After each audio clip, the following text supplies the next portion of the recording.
what happens, bro. See what happens, bro. See what happens, bro. See what happens. Let me shoot the volume. $50,000 a year. If you qualify, that's half off the bill after the first 2 trips in a calendar month. But there's a catch. For out-of-state drivers to get the discount, you'll have to open a New York Easy Pass account. You can also save if you drive in the zone after 9 p.m. The price gets shaved to $2.25. You'll pay the full $9 price tag if you come in during peak hours, which are 5 a.m. to 9 p.m. Monday to Friday and 9 to 9 on the weekends. Plus, how you drive into the zone matters. You can get up to $3 off the congestion pricing toll if you use the Lincoln, Holland, Queens Midtown, or Hugh Carey Tunnel. Right now, that call center is being staffed with additional people for the foreseeable future, anywhere from 40% to 70% over what we normally would staff. All right, be aware. There, of course, is a scam alert. The MTA's warning of a text scheme pretending to collect tolls. We have something called New York Toll Services. Folks, this is not an authorized message from Easy Pass or any of the toll agencies. Don't click the link. Not asking for your birthday or social or personal information. Guys, scammers really take advantage of any type of confusion, anything out of the norm.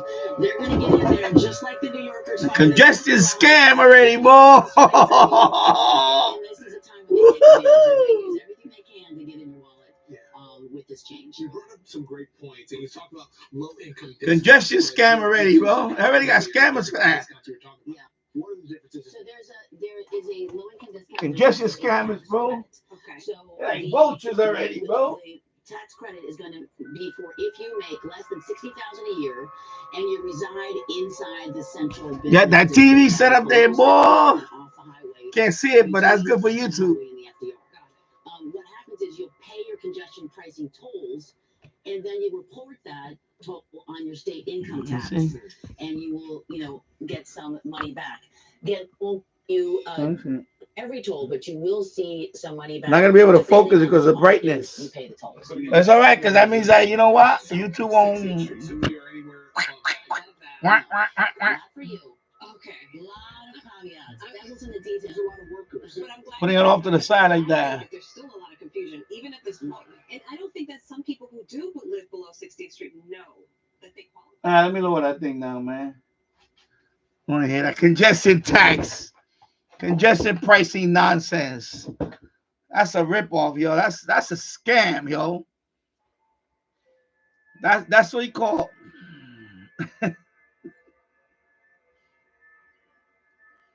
My thing is,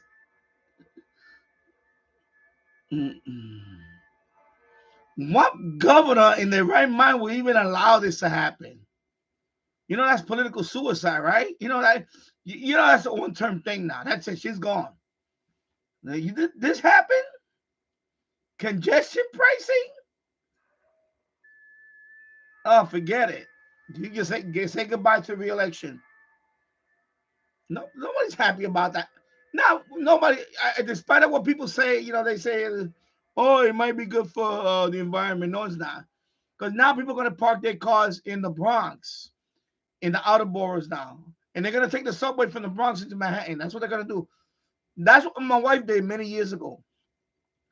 When I lived in the Bronx, my wife, of course, she was here. She would drive into the Bronx at Woodlawn Station in the Bronx. The last stop of the 4 train. It's not far from here, so she would drive there and then just take the subway all the way into the city.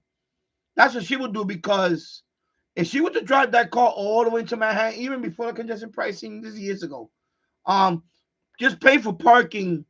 Paying for parking in downtown Manhattan is ridiculous. It's ridiculous. Just for parking in Manhattan. If Lower Manhattan, you want to go drive into Manhattan, you want to go downtown, first of all, you're not going to find regular parking.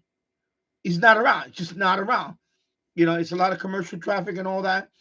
And there are parking garages in there and parking lots that you got to pay, to put your car in there. They're not cheap. They're expensive. So, it's nothing new that when you go into Manhattan, it's gonna cost you an arm and a leg. It's just gonna cost you an arm and a leg. Now with the congestion pricing, is that's it. They just committed. Any business in Lower Manhattan is gonna be nobody's gonna really go down there. You know what I mean by that? I'm talking about people are not gonna drive into the city. It's not worth it. It's not. It wasn't worth it before. Now it's worse with this thing. It's not. It's just now that they just they remember New York City's already recovering from the pandemic. There's still a lot of workers that never came back. Some of them are still in remote. Even in 2025 right now, there's still some that are doing hybrid schedule. That means that they do some of it in the city, some of it is remotely, and they're trying to get them all back in. That's one aspect. So they're not coming back anyway. Remember, when you don't have workers in Manhattan, all those little coffee shops, the mom and pop stores, the restaurants, the eateries anyway, where people go for lunch. Now they're gonna suffer. They're gonna suffer big time. They're gonna suffer big time now. Because now there's not gonna be nobody walking around in downtown, parking the car and they're gonna walk right now. You know what I mean? They just really, and on top of all that, a lot of businesses, especially like the pharmacy businesses like CVS, Rite Aid, they have a chain called Dwayne Reed. They all went out of business in Lower Manhattan because of shoplifting. So those are gone. Those are already they're gone. And then the regular businesses, a lot of businesses never recovered from the pandemic. There's a lot of places boarded up. And remember, during the pandemic, there was riots. Remember, they had rioting down there. They burned down a whole bunch of businesses in Manhattan. So that's a lot. That's a lot of that's a lot to recover already. And then you're gonna hit them with this congestion nonsense. That's the death nail. That's the death nail on the coffin. It's insane. It's insane. I don't know who in their right mind, would have, if I was a governor and somebody would have passed that proposal in front of me, I would have fired them. I would have said, what you trying to do? You trying to make me lose my job? Because that's what's going to happen. I'm sorry. I don't know who's going to reelect this woman. After that, hell no. And then, here's the other thing. Here's the other stuff. Now they want you to take the subway, but they're going to raise the fare. And it's not safe. It's not safe. Let me lower this thing now. Sorry. And it's not safe. So, yeah, they want you to leave the car. They really want you to bring the car and hit them. They want to hit you with a $9 tax on that already. Or you leave the car, you take the subway. But now the subways are going to be more overcrowded. I was listening to the radio yesterday about it. Actually, the night before. The night before, and some caller called up on one of the talk shows, and she said the train was packed because that was the first day congestion pricing was on. What's today? Today is the 7th. So it was today's Tuesday, right? Sunday. So on a Sunday, it was packed.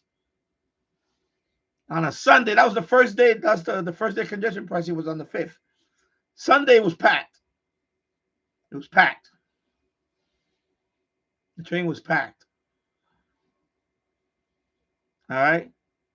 And people writing into, I was watching some videos on TikTok, and people would, leaving the cars now, and they're taking the subway back in the city, and it's packed. It's packed, and of course the crazy, we already know what happened a couple of weeks ago, so whatever it was now.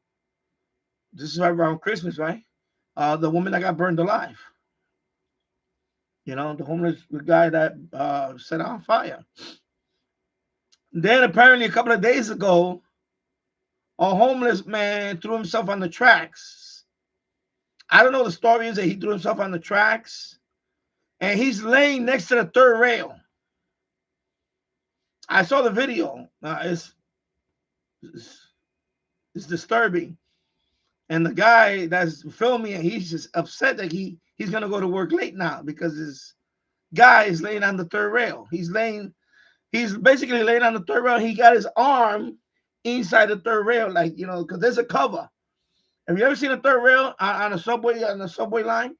They have a cover on it, so wooden cover or something. I worked on the rail yard, so some of them are still wood. There's a wood cover that goes over the third rail, just to protect it from some people, because I done that. I stepped over the wood cover, and I don't do that anymore. Actually, I walk over it now. But I see people sit on the wood cover and have lunch, in the rail yard. They sit on the wood cover and have lunch. I'm like, well, and the third rail's right below them. So if that wood cover were to break, but that's not the thing is that even if you step on because that happened to me when I was working a subway car, I did step on one time I stepped on the third rail, but I did not step on the track at the same time. If you step on the third rail and you touch one of the tracks, one of the two tracks, of course the other one is further out, so it's gonna be the inside track. If you touch the third rail, you could touch it, and I had those work boots that are they like for electrical work. So even if they're very insulated and all that. Because I was sleeping one night and I was carrying a part and I tripped and I literally the front of my foot hit the third rail. But lucky for me, the other foot or any part of my body wasn't touching the other metal of the other rail. And it doesn't have to be the rail; it could be the spike, the plate that's over the. Anyway, in other words, I did not complete the circuit, so I didn't get 600 volts go through me. You know what I mean? But it scared the crap out of it. It woke me up. I was like, oh, like my life literally flashed through my eyes. Like I could have been killed. And I never seen nobody get killed when I worked in the train yards. But I heard stories that people actually touched it. And as soon as I touched the other one, poof, literally you see a puff of smoke coming out of their head and you can smell this. They said that you can smell the burnt flesh and whatever. And it's scary, especially when the weather is raining. When it's raining, it's wet out there. You got to be careful. You walking around that stuff. And when it snows, when I just try to avoid the whole. I don't like walking. A lot of coworkers they used to cut through the tracks to take the shortcut to go to the building from where your train. You're working on this train. You want to go. I usually walk all the way around. I walk all the whole path or the concrete. I don't like to take a shortcut. I take the long because plus I like to take my time. I just don't want to be around my bosses. That's the way I used to be. I used to be like, and they would call me on my phone. Where are you? I'm on my way back to the trailer. I'll be there in a few minutes. And I'm taking my time. I'm not rushing. Not rush. But I know many coworkers they like to go between tracks and walk over the third rail, go to another train. And Coney Island is a big rail yard, the biggest one in the city. It's over, I think there's a couple of hundred tracks. There's a section where there's 100 tracks, and then there's another section that has like 50. Anyway, combined, it's about 200 tracks total. Something, it's a crazy amount. I don't take shortcuts. I walk all the way around. I don't care how long it takes. I don't care, especially when the weather's bad. When the weather's bad, I ain't taking chances. I just don't take chances for that. No, I don't do that. So this guy had his arm touching the third rail, and the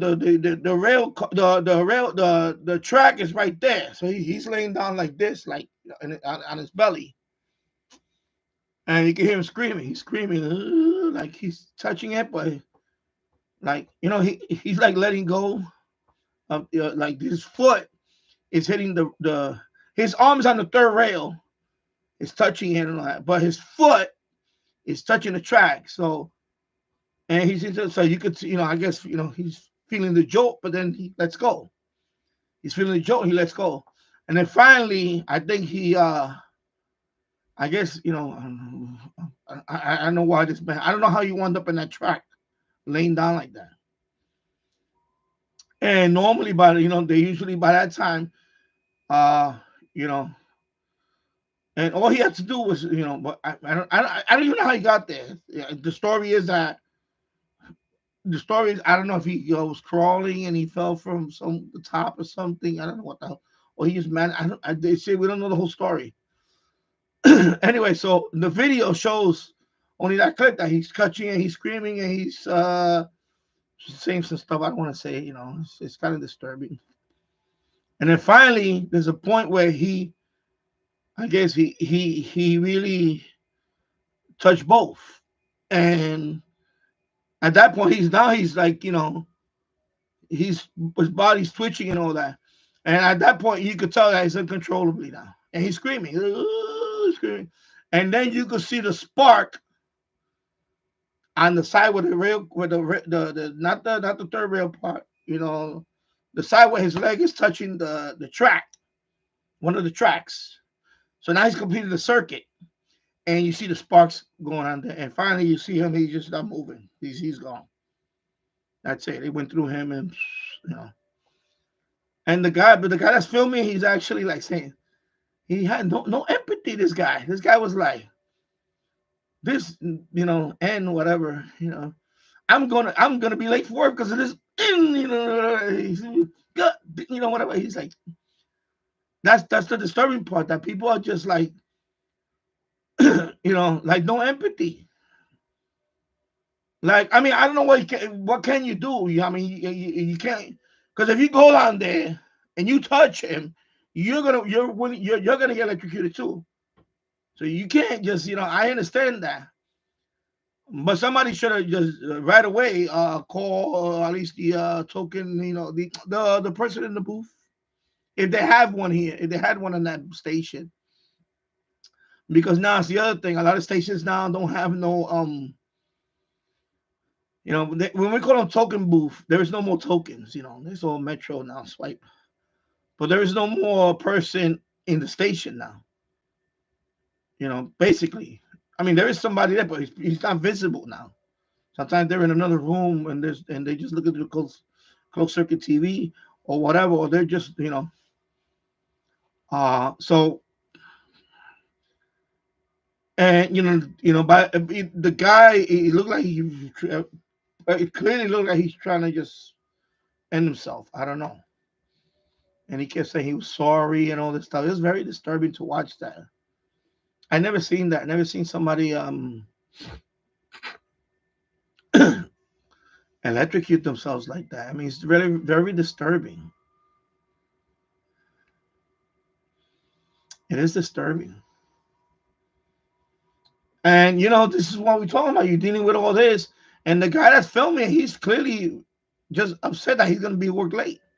He said, "I'm gonna be at work late because of this, and he's gonna make me be late at work." And he's thinking about is him being late at work because because now obviously since he's there, that's it. They gotta stop all.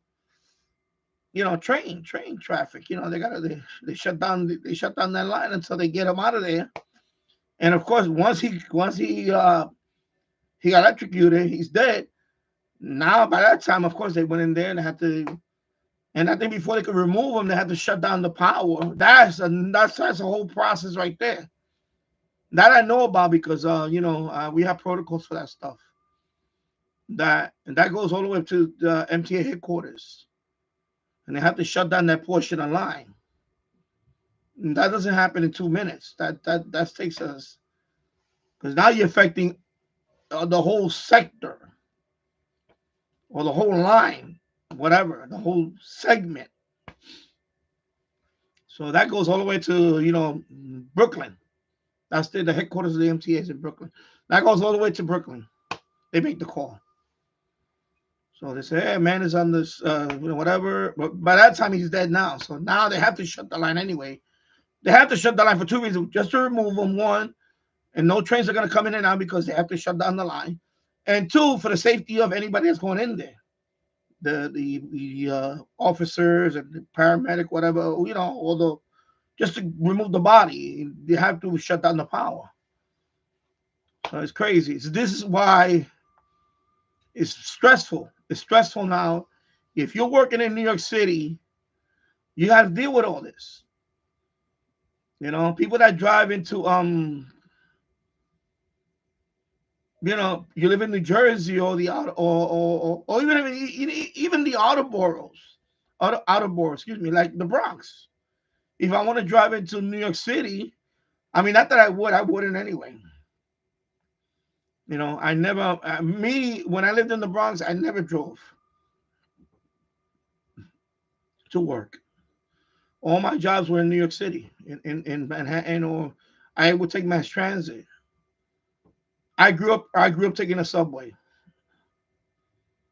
and bus. So to me, it's just now, it's just crazier. That's all. You have to put your head on a swivel. And the thing is that, 30 years ago, I was a young, healthy guy. I'm 58 years old now. I can't be taking a subway and think I'm going to defend myself. It's a lot harder now to you know what I mean? Not to mention, it's just like, for example, today's very cold. Today, right now, it's I took my son to school today. It's 22 degrees Fahrenheit. And that's what minus 10, minus 10 Celsius or something. Around minus 10, I guess. I don't know. It's cold today. It's very cold. And it's windy. It feels actually colder. It feels more like minus 15 Celsius. It feels like, 50, it feels like probably like 15 degrees Fahrenheit. Or minus, I don't know. Yeah, because the wind is windy up. There's like 20-mile-per-hour winds, gusts up to 30 or 40. I forget what it is. It's very windy. We had a little bit of snow yesterday, just a little dusting of snow. But definitely, it's a stressful time in the city now because this congestion pricing is the worst thing they did. They could have done it at the worst time, and we know why she did it because, well, I don't know why she did it, to be honest, but I mean, because remember she was supposed to do this months ago, but I guess they put pressure on her. Don't do it back then because we were in the middle of the election, and a lot of the New York. In other words, some of her, party members, they were going to get voted out if this thing went through. So she put a hold on it until right after, the holidays, election day. After the election day, that she announced it that she's going to implement it on the January 5th, and then she's actually doubled down with the stupidity with the favor. Originally, it was supposed to be $15 to go into New York City congestion pricing. She said, no, we agreed on $9. Like she's so out of touch with reality. Like, people work hard to make, to live in just to, and it's not only New York City, it's everywhere. Everywhere is expensive. Everywhere everything went up. And now you're gonna hit them with this at the worst time. You cannot pick the worst timing in the world to hit people with congestion pricing. And they're going to raise the fare, I believe, next month to $3, the Metro card. And the PATH already announced it that they're going to raise their fare. That's the New Jersey subway that comes into Manhattan. They're going to raise their fare. So now it's a triple whammy. Congestion pricing. But if you live in New Jersey, you're going to get hit with the congestion pricing if you drive. But if you take the PATH, you're going to get hit with that because they're going to raise the fare on that. And in New York City, they're going to raise the Metro.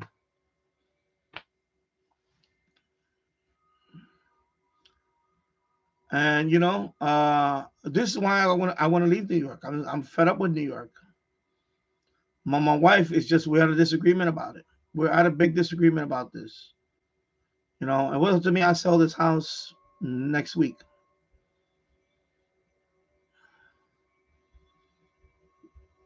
Move to a warmer state. Not even a warmer state. Just a state where it's not ridiculous anymore. This is ridiculous. This is not sustainable. I mean, I guess the only good thing that's going to happen from this is that a lot of people are going to want to live near New York City now and just take the subway if they have to work into the city instead of driving from where they are all the way into the city. Maybe they get a temporary. Well, I don't even want to say temporary. Maybe they just get like a room or an apartment and nearby, and they'll stay here like during the work week, and then. I mean, if they can afford it, that's the thing. That's the big thing. If they can afford it, it's crazy. Hello, Lee. Tune in. I hope you're doing well. Happy New Year, my friend. Happy New Year. I hope your New Year's was going is organized. Well, so far so good. I mean, really, so far so good here. All this stuff you watch on TV, I feel for all these people that work and they have to go in the city. My wife doesn't work in the city. My wife works in Bronxville, which is a part of Westchester County. It's on the other side of Yonkers. It's between Yonkers and it's not far. I mean, her ride is like she drives like about 25 minutes, 25-minute drive to her job. But she doesn't go in the city. Yeah, it's ridiculous. It's horrible. It's a con. It's a scam. The MTA. First of all, they justifying that this is we're going to use this money for capital improvements for the MTA. And then the MTA is losing. The MTA is losing over $700 million a year on people that are fare beating. They're just hopping the train. In other words, they're not paying. They're not paying to take the subway. They just the bus. They just walk in and they're not swiping the metro. They're just not paying. So when you imagine a company losing $700 million a year, what will happen? What will happen to the CEO of that company? He will be fired. Instead, what we do with the MTA, we reward them with more money by doing this congestion nonsense. Right? Anyway, this is the news right here. I was just watching the news. I got my TV up there. I got one of my TVs up there. This is a because I hooked up my computer service to that monitor. Well, it's not a monitor. It's a Westinghouse 32-inch TV. Right now, I have it on a TV tuner. I'm gonna flip it in a few minutes because I want to show Hamclock. I installed Hamclock on one of my computers. And I'm going to show you in a few minutes about that. I just want to wait for, a couple of people maybe, and then I installed it on one of these computers. I'll show you which one in a bit. See, I have that. See, I have my rack mount here. I already plugged it in. You can hear the switch. You see the switch lights are blinking? That's a switch. That's an Ethernet switch. Gigabit switch. You already hear the fans going on now. Wait till I turn on the other servers. It's going to sound like a jet engine in here. So, anyway, let me straighten this out. It's like crooked. Like that. It's much better. I'm trying to put it like halfway so I don't get hit with a copyright on the television. Copyright notice or something, whatever. I don't know. And I have the lights off right now. I got my sweater on. It's cold down here. It was cold. I put on the space heater for a few minutes. It's chilly today. It's cold. So hello, Chrissy. I hope you're doing well. I know it sucks for New Yorkers, New York City, that they have to deal with this nonsense.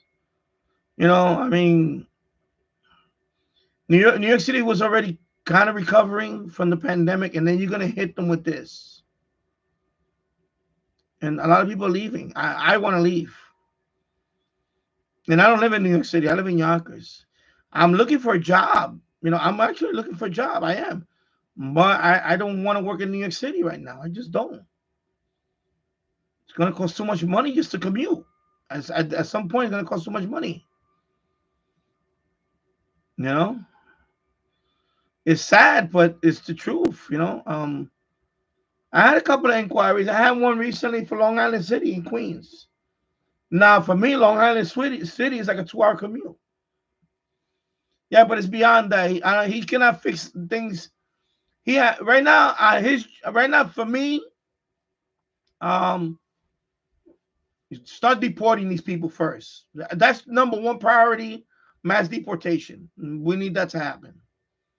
Everything else, is secondary for now. Because the New Orleans thing happened. Although he was not a migrant or whatever. He was actually in the army.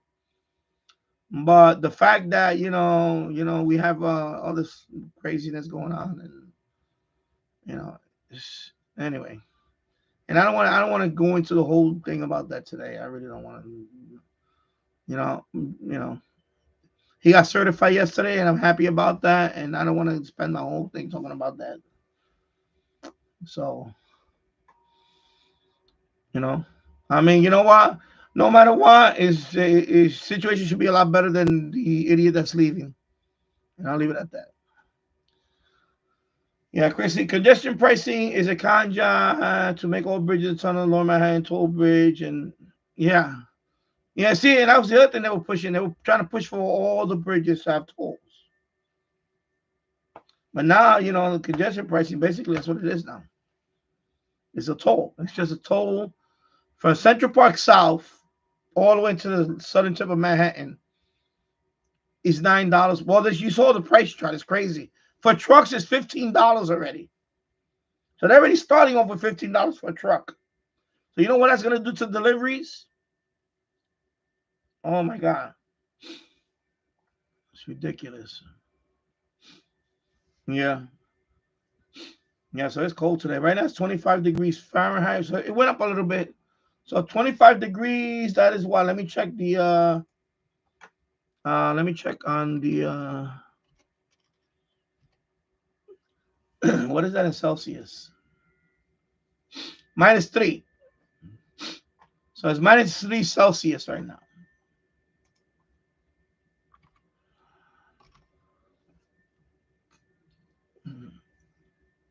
I don't know why my screen looks blurry today. I think it's my glasses. I think I need to clean my glasses real good. Right now, it looks blurry. It looks like there's like a double image on my reading glasses.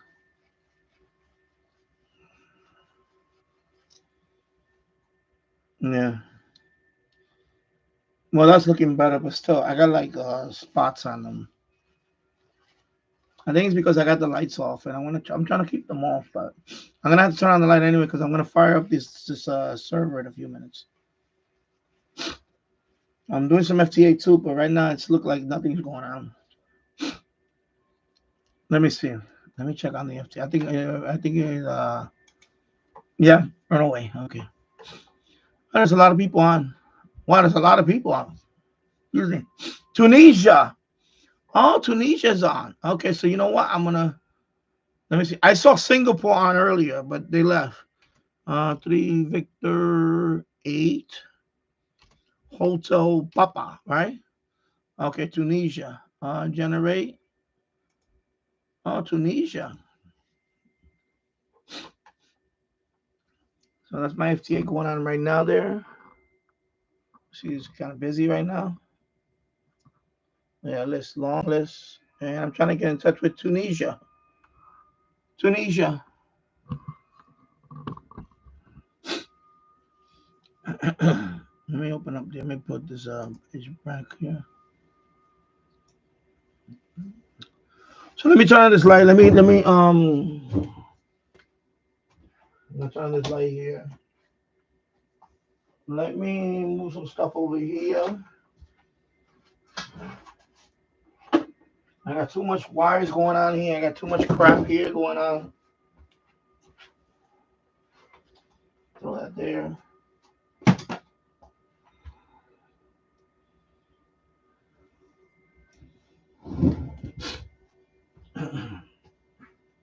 Where's my remote? I'm gonna fire up this one. This is the one.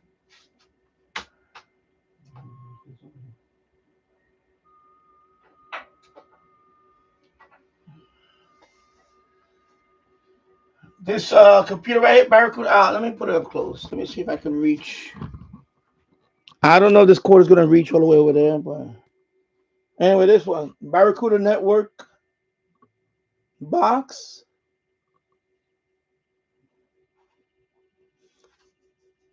I think I paid about $40 for this on eBay. This is a network security box. If you open that up, it's actually an Intel i7. It's a computer, i7 processor. I believe this one has 16 gigs of RAM. I have to check when I boot it. Hard drive in there, I believe it's 500 gig hard drive. What's the? It's not a SSD though. So it's a computer. That's a good thing about these rack mount systems is that if you're looking for a computer like me, I like the rack mount thing. I mean, I'm playing around with it. Let me lower this thing down a little bit. Like this one. There's another rack mount. Oh, no, you can't see this one below. Let me put it below. You see, you got these rack mount. There's like a HP.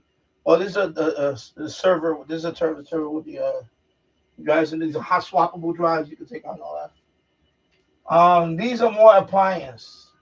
Like this red one up here, but this one is not working right now. Anyway, I know you're gonna use that one anyway. So, but this Barracuda one, you can repurpose them. When these first came out, these are all for businesses, right? They cost like a couple of $1,000s or whatever. Who knows when they first came out. But what happens is the company has them for 5 years or whatever the warranty is. As soon as the warranty is over, they just get rid of them. Either they throw them out or whatever. Or some company buys them for dirt cheap and then they resell them. So you can find these on eBay and all that. So this Barracuda network is a web filter. What's the model of this one? Web filter 410. So of course, they have their own software in there. And that's another thing. When you use their own software, you got to pay licensing fee and all that. It's ridiculous. Super. So basically, this is like a firewall, a hardware firewall device. Okay. So of course, when I get this, I wipe it out and I originally I had Windows 10. I threw Windows 10 here. So the other day I put Linux Mint. I'm gonna fire it up. Let me switch it over to the VGA.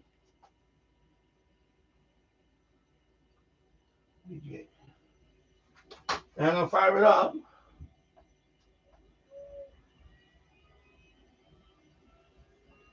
So it's gonna take a few. It takes a few minutes.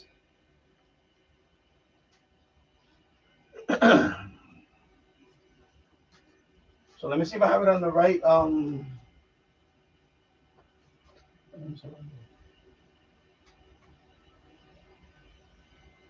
know if it's number 4 or number.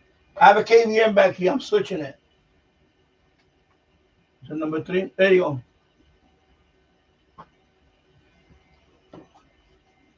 So right now I installed Linux Mint on this one. Linux Mint. What I did is I downloaded it and I put it on a CD, on a DVD. This Linux Mint 22. Of course, this has no CD-ROM on it. So of course I have one of these. Where is it at? Where's my little CD-ROM? Where's my little CD-ROM thing? My cute little CD-ROM device. Well, how did I put it at? Where the hell did I put my CD-ROM device at? Let me look where I put this at. I need to find it now. Anyways, around there, I'll find it. Anyway, oh, right here on top of my. So of course, I bought one. I have one of these portable DVD. Let's see, with the USB power and it has multiple ports, and you can put SD card in it right here. And this is like under $20. So some of these don't have a CD-ROM. It has USB on the back. You hook this up and boot it off of this. Because some of these are not bootable with the flash. They're finicky. So CD-ROM or DVD burn. This is a DVD burn actually. Put a DVD in there and boot it. So I have Linux Mint. Let me put the CD-ROM over here. Let me put the CD-ROM over here. So I'm trying to get closer here so you can see the. Let's see. So anyway, Linux Mint. Let me log in. Now I already set mine up, so when it boots up, it's gonna execute Hamclock. It's gonna load it also. So, but I made mine. The display is gonna be really big. It's gonna be bigger than you'll see it. But the good thing about Hamclock, you can use it on a computer and call it. So right now it's booting up. You should see the desktop any second.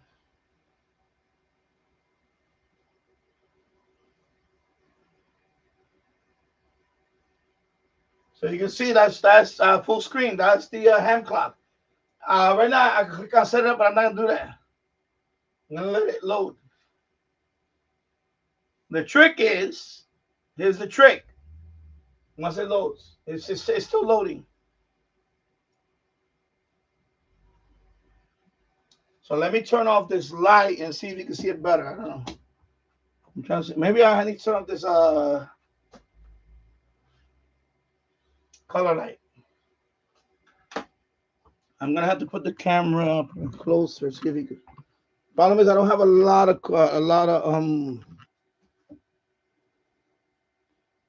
So you can see the Hamclock, right? Of course, right now it's full screen, but it's taking up too much of the screen. And I did that on purpose because I want to open this up on another web browser, which I'm going to do here. I'm going to open it up here. Hopefully, it will not crash the live stream. If it does, I'll be right back. So give me a minute. I'm going to open it up over here. When you open up, see, Hamclock is running on that computer. But the good thing about Hamclock is there's a URL.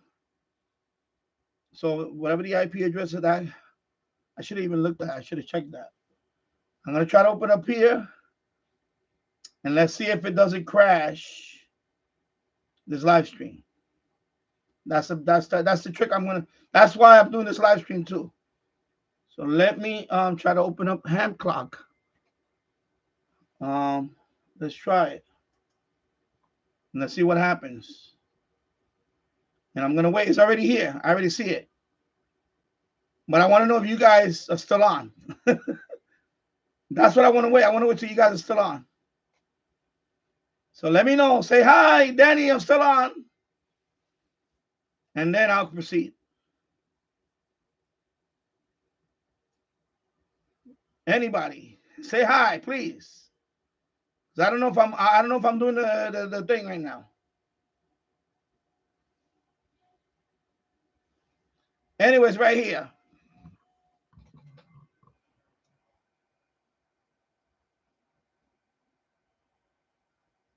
There you go. Let me put it right here. Let me tilt it down a little bit so I can show you the things about it. So when you run this on a computer, you can display it on any of your computers you have around. You can display it, and you can customize this any way you want. Everything there is customizable. Okay, right now nobody's telling me hello. Nobody's telling me nothing. I'm getting nervous. Did my stream end or something? Anybody say hello? Come on, people. Come on. I need your cooperation now. Anybody? Are you here? Come on, folks. Oh my God. Everybody needs their coffee or something today. What's going on, people?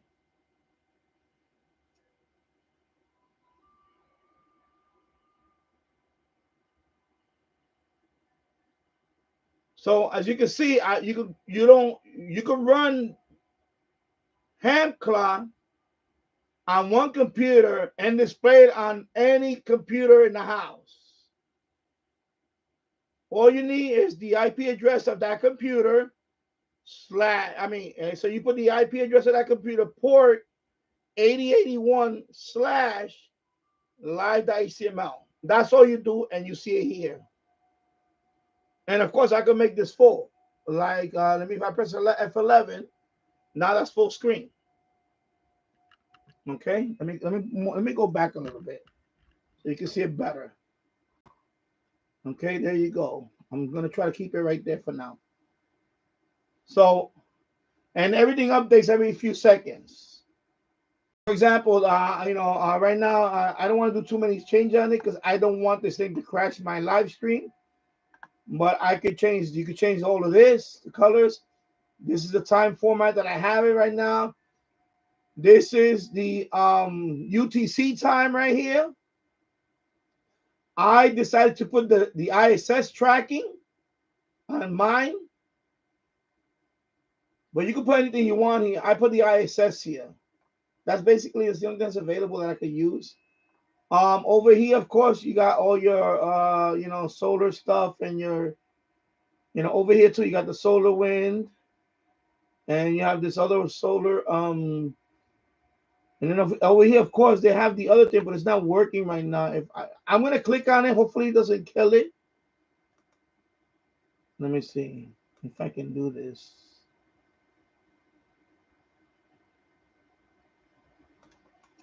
Let me see. No. Okay, I can't do it like this. I have to minimize that. And okay, so I don't know what's going on right now. Anyway, let me do F11 again.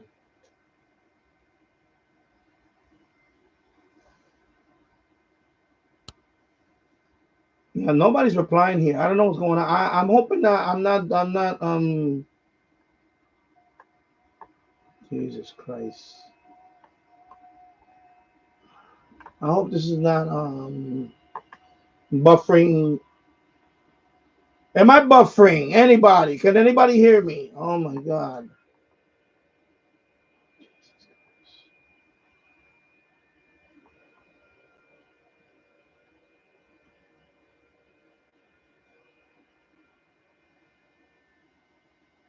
Okay, so you're fine. I'm not buffering. I'm asking for like the last few minutes. Anybody? Oh my God. I'm just gonna end the stream. Unless somebody. All right, thank you. About time somebody says something. Come on, bro. Jesus Christ. Hello, good morning. Different Gear TV. No buffering here. Oh, good. So as you can see, you can open up Hamclock on any web browser. Even though it's not running here on this computer, it's running on my server behind me. So right here, I have a full screen on this 37-inch full screen here, as you can see. And of course, this program is free. You can download it. install it.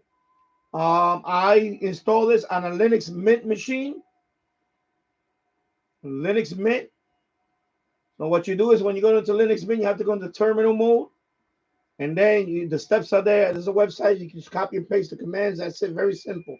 It's not complicated. I may do a video in the future on how to do it, but there's already a video out there on it. Maybe I'll go through the steps. I'll probably do a video on it eventually because maybe if anybody asks me, I'll do the video. I'm not going to do the video if nobody doesn't want to see it. So everything here is customizable. So right now, as you can see, I got the moon on one of them. The ISS is right here. Okay, let me click over here. Okay, why is it showing this thing now? I don't want to see this thing. Okay, what's going on here now, man? Why is it doing this? Oh, I see. It wasn't my intention. Okay, never mind. No, I know what happened. It wasn't my intention. My bad. That's my fault. Yeah. It wanted my attention. So you can see it works fine.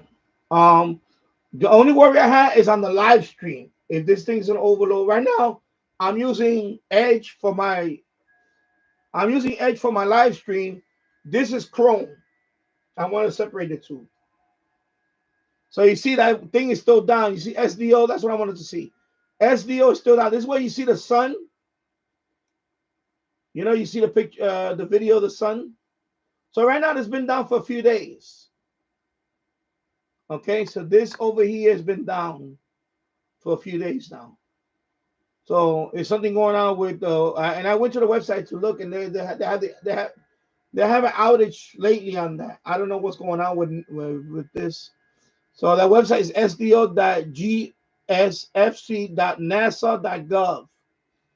So this is where you see you know, when you look at those charts and you see the beautiful picture of the sun with all this glory, the sunspots and all that, it will be right here.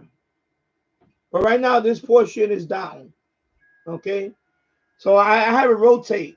So right now, this is Live Spotter. So right now, this is telling you the activity on all these. So you could tell, like 10 meters is busy, 20 meters is busy, 15 meters is okay, it's good. So this is what it's telling you. For my area, that's my grid square. It's telling you that every 30 minutes is updates. So I put that there, live spots. So it rotates that. This is the ISS. So basically, in about 8 hours and 50, what is it right now? Is so right now it's over here. So in 8 hours or so, it'll be going this way. It'll pass over me here. Right now it's passing down here. Okay, so that's the ISS. So that's what that means. See, right now the ISS, this is the ISS. Right now it's down here. So like the other day when I installed it, it was up here. So it will pass by every, you know, what it was, like every hour or something. It was passing over or something. But now it's down here. So it's saying that rise in 8 hours and 49 minutes. So it'll be over here again. You know, it'll be going this way, this trajectory here. But that's what that means. So right now the ISS is all the way down here. Okay, so that's what that means right now, basically. And then of course I put the temperature here. There's the current temperature as of right now in Yonkers. But of course I'm getting a different reading on my computer. So there seems to be a discrepancy there or something. Of course, here that is the right time. This is 11:01 a.m. here in Yonkers, New York. And of course, I put different terrain. This has the terrain right now. So as you can see, the cities are lit up at night. So right now it's all dark here still, and you see all the major everything's lit up at night, the cities and whatever. So it has a lot of stuff in it. There's a lot of stuff you can put in this. Okay, so and this only took it didn't take that long to set up. It took it was copy and pasting is actually the best thing to do when you're doing terminal. Otherwise, you're gonna be typing those long URLs to install this. And this one, basically when you run this program, there's right now there's about 3 resolutions. One of them I think is oh no, you cannot zoom in to countries. No, you cannot zoom into, and this doesn't, this group you can't zoom in there. No. So this is like a alternative to Geocron.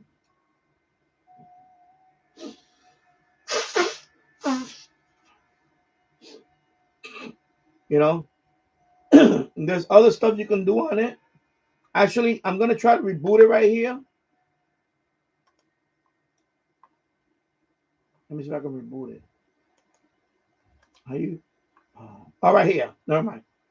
Let me do full screen. Yeah, sorry about that. I'm gonna try. If this thing crashes the stream, so be it. I'll be right back. But when you wanna shut it down, remember, this is running on a server. This is not running on this computer. This is running on the server behind me. You see this little padlock? You got to click and hold it until the menu pops up. So I'm clicking and holding it.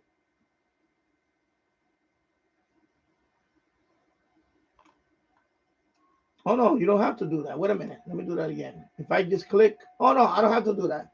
Never mind. You just click on it. Sorry. I'm right here. So I'm going to restart it. And I'm going to show you why. Because when you restart it, you can configure it right there. When you want to configure any of these things, just restart it. I'm going to restart it right now. Yeah, I want to restart it. So right now, I clicked on OK, so I'm going to wait. So now it's going to restart. So right here it says click anywhere. I'm going to click on it. Now I'm going through the setup. So you see that? So as soon as you restart, it counts down. Like, I think it's 7 seconds. It counts down. If you don't do anything, it boots up. If you want to do any kind of changes, click on it before the countdown goes down. And then this is what you do. You see, I put my call sign. I already put all this information in. There's some other stuff here I didn't put right now. GPS and all that stuff. I don't have GPS in this, so it's okay. And then you go down to the next page. Cluster, DX cluster. You can put that if you want. I don't really use that feature, and I'm not really familiar with all that. And then there's some other stuff here. FL rig and all that. Information, all that. Right now, I don't have anything right now here, so I'll leave it the way it is. And then this is if you want to center. Right now, I live in Yonkers, so when you look at the globe, if you want to center your city, your area in the middle of the globe, I already have that set up. Even though I put no here, I actually center it when it launches the Hamclock itself. So I don't do it here. I do it when I'll show you. I'll show you that. The next one is going to be all the stuff you could customize. Okay. So I put this no and no because I already did this on my original setup.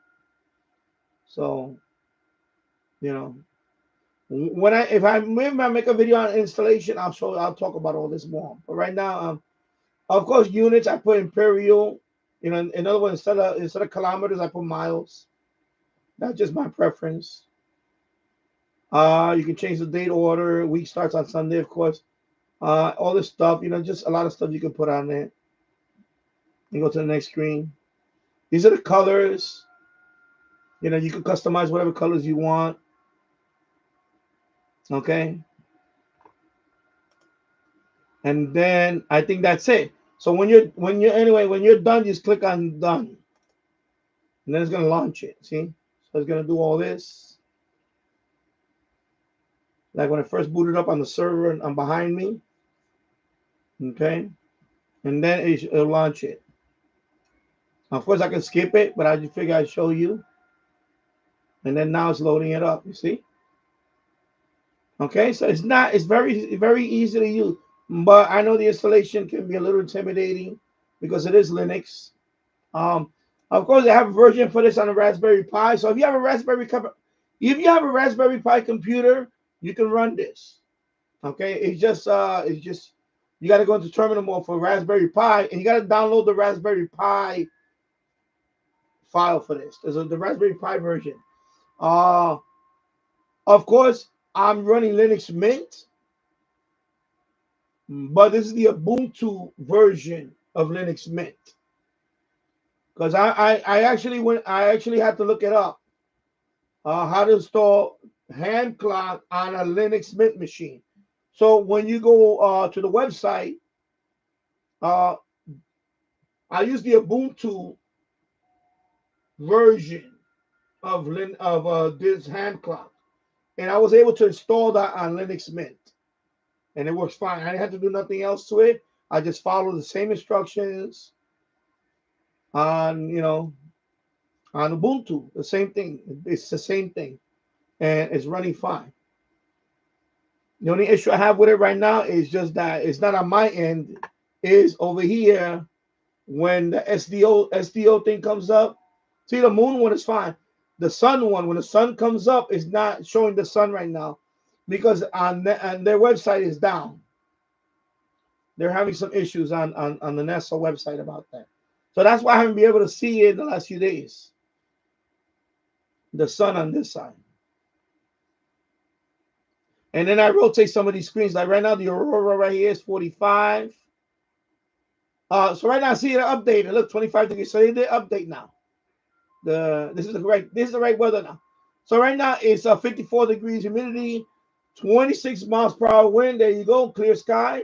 This is in Yonkers, New York. So it updated. Okay. And then over here, of course, you see the solar wind 5.1. Let me see. What's the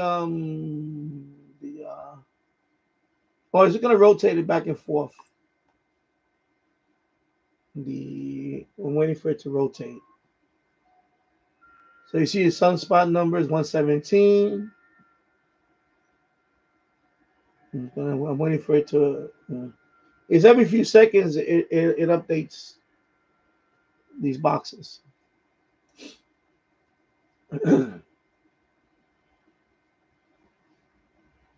And it has different maps for different things. So right now, this is not the terrain map. This is a different map. There's one for terrain. There's one for see right now it says SDO is down. So right now you can't see the sun there. That's the terrain map. If you want to make changes to all of these, you go here to terrain. I'm sorry. You click on right here. Sorry, excuse me. Let me do this first. Recenter. If I want to recenter, I click on OK. Let's see what happens. Anyway, it's already centered. I live right here in Yonkers, right? So it's already centered. See, it's in the middle of the map.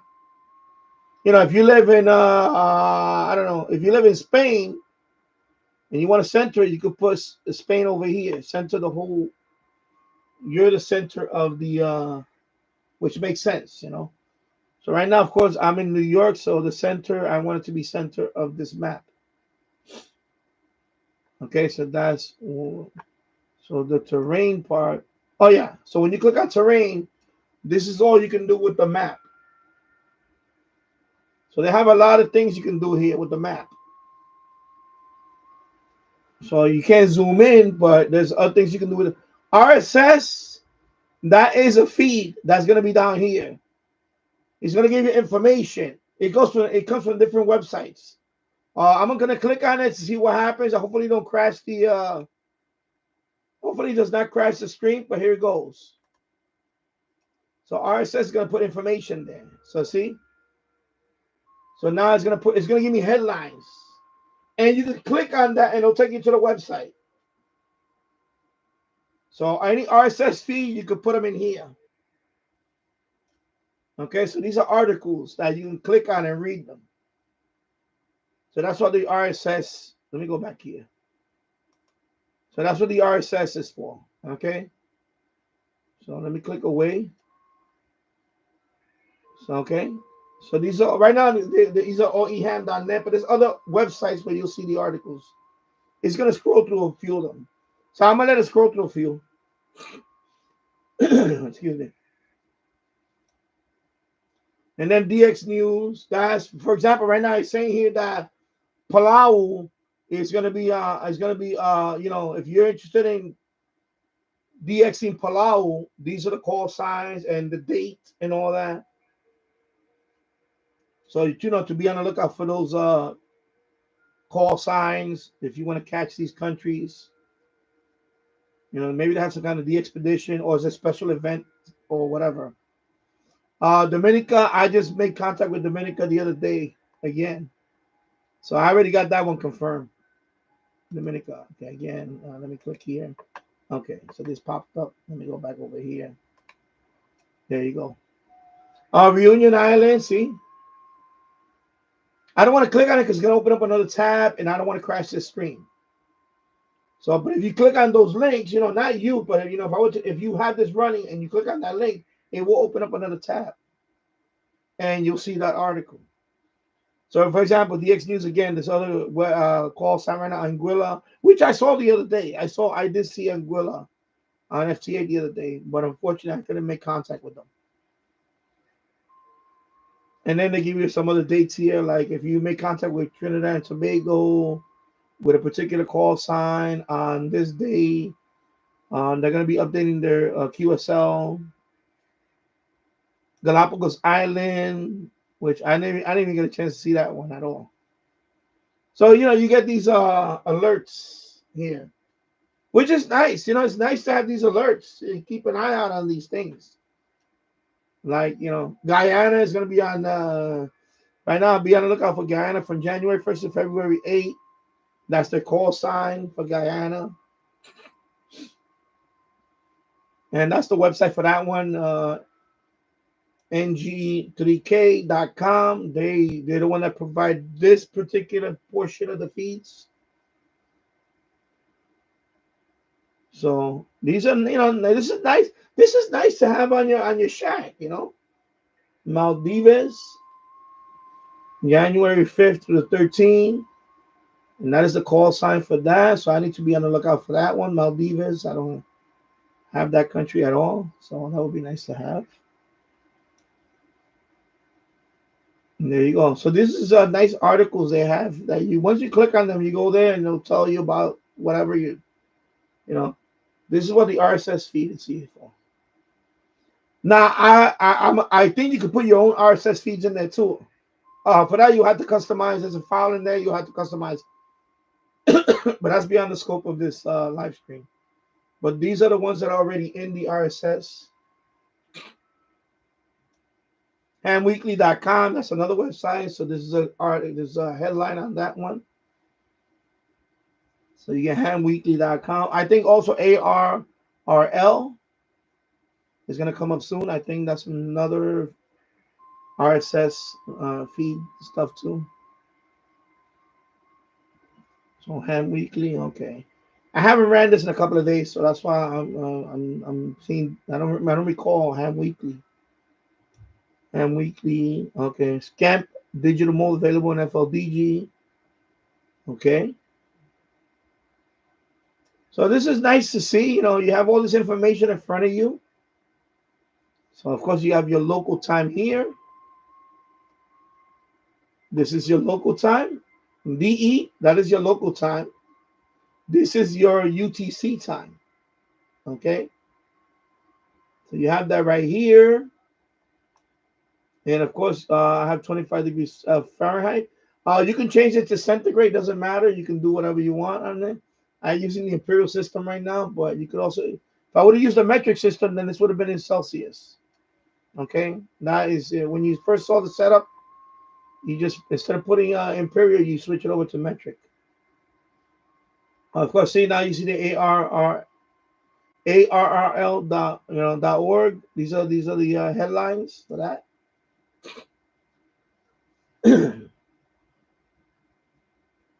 Okay, I'm just gonna wait till all the headlines are finished, and then I'll switch that off.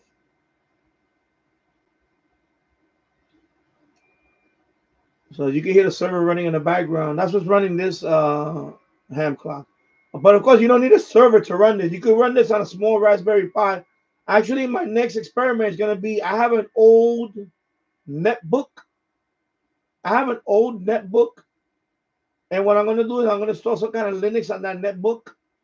It's probably not going to run Linux Mint 22, but maybe I'll run like Ubuntu, early version of Ubuntu, and I'll run a bare bones version of Ubuntu. I'm not going to run something heavy duty. And then I'm going to install this on the netbook. And if that works, then I'm going to have that running. I'll use that. I don't even want to use a server to run this. I'm just, I got it running. But now my next step, or I'll buy a Raspberry Pi. I'll get a Raspberry Pi 2, or even a Raspberry Pi 1 maybe. And I'll dedicate that one to running something like this. Remember, I said that I was going to set up, I want to set up a couple of screens. And this is going to be one of them. And then the next thing is the ham dashboard, which is another screen that's going to have like live feeds on it and all that. So I think went all the way. I think it's back to eham.net, right? Let me see. I'm going to wait a couple of more articles and then I'll turn off the RSS. So these are just articles. Again, I don't want to click on it because I just don't trust Chrome. I really have a hard time trusting Chrome with anything right now. Let me just put it like that. I get a better.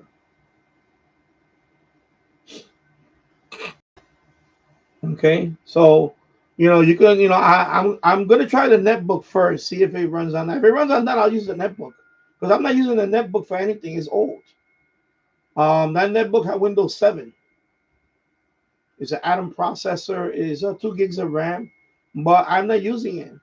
And that'll be a good low power solution to have just running. And then I could just display this on a screen, I can call it I can have a dedicated computer. But see, right now I'm streaming and I'm running this at the same time. I really don't want to run this when I'm streaming. I'm just showing you that it works. But I will have this on a dedicated computer displayed, and a low power computer that I don't mind. Not this noisy server behind me. And it's not that noisy. It's just a little too much power for what I need for this. Because honestly, you can run this on a Raspberry Pi. I believe Raspberry Pi 1 is more than enough for this. Right now, this machine that's running this is an i7 processor. It's an older i7 processor, early generation, but it's a 16 gigs of RAM. It's a mechanical hard drive. It is kind of noisy, although it's not as noisy as a full-blown server, but it is kind of noisy still. You can hear the fan running. Actually, the fan is also the switch that's running. But you can see it works fine. It's working fine. So that's going to be the next thing, is to run that on a lightweight computer. Even a Chromebook. You can run this on a Chromebook if you install Ubuntu on a Chromebook or something. I don't have a Chromebook. If I had a Chromebook, I would use a Chromebook. But I don't have a Chromebook. And then you run it on the Chromebook, but you open this up on a web browser and you call the URL for this. And let me F11 that. Excuse me, not this one. Wrong screen, Danny. F11 this screen. Okay, again, wrong. Need to click on this one. Okay. Let me click over here. F11 this screen. There you go. So you see, you put the IP address of the server that's running that server. This is the port 8081, and it's going to be slash, and that's the web page, live.html. And you can control everything here. So, for example, like I said, if you want to reboot it again or whatever, or you want to shut it down, you click on this little padlock right here. You click on it, And right now I can shut it down. I can say I can reboot the computer, the server behind me. I can reboot it. Actually, I'm gonna try. I'm gonna shut down the computer behind me. So I'm gonna click on that. I'm gonna click on OK. And it's gonna say, "Are you sure?" Yeah, I want to shut down my computer behind me. So now it's shutting it down. Okay, shutting down the. You hear it just went a little quieter, right? It's shutting down. Of course, this is gonna turn white. It's gonna turn black in a few minutes, in a few seconds. I don't know, whatever. Anyway, there you go. See, that's it. It's gone. Okay, and we're gonna go back here, and you can see that server is shut off. It's off now. The Barracuda. Let me turn on the light. The Barracuda is off. You see, the blue lights are gone. It's off. So I just shut down this server from that web browser. I just shut it off. You know, so you know, ideally, I wouldn't want to have a server running that. And now the next step is to get a dedicated lightweight computer. I'm going to try the netbook. I always wanted to do something with the netbook. That way I can recycle the computer. It's not going to waste. A netbook is very small. It's an Acer netbook that I have. It's about 20 years old now. So I'm going to try that, see if that works. It might work. It has a solid state drive in it. It has a SSD drive in it. It had a mechanical drive originally. I swapped it for SSD drive. I was testing that a few years ago as a web server. It actually worked. I had a CentOS. CentOS. As people say CentOS. I say CentOS. CEN, like 50 cent. So cent, CENT OS, CentOS. So that is a popular OS to run a server, to run a web server. So I was running that on a little netbook, and I actually got it to a way where I could point my domain name to it. And I actually was serving it over the web. I was testing it out, and it worked fine. But the problem is I was just testing it out. I wasn't really going to use that for a web server because the problem is that a web server, 2 gigs of RAM is not going to be enough. You need some performance for a web server.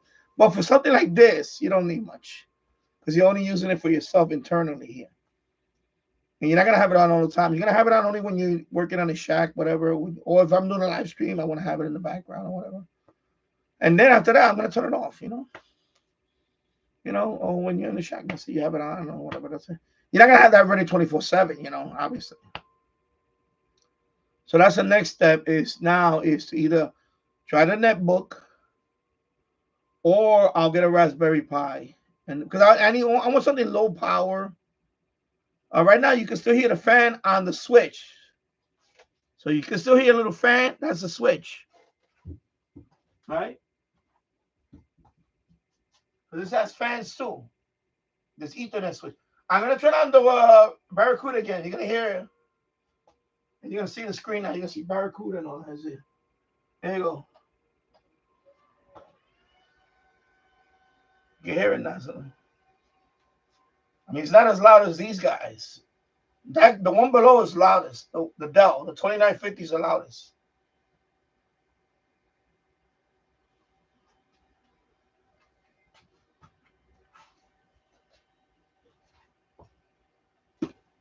We're not getting no signal yet. What's going on?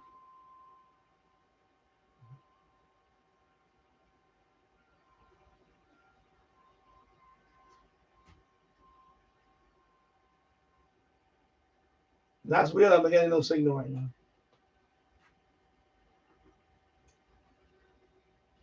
Problem is the KVM, so now you gotta hit the button again. Let me see.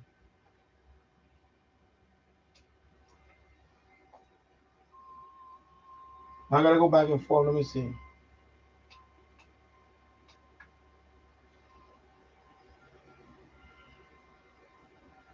Wow. Sometimes it's finicky with the KVM. Oh, I hit the wrong. I'm gonna boot it again. I'm gonna boot it again. I wanted to see the Barracuda screen. Let me reboot it again.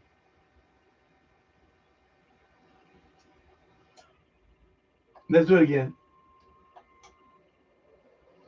Normally I don't recommend this, but I'm doing it. I'm doing it because I don't care if this thing crashes or not. So I want to remove it from the beginning. I want to see if you can see the.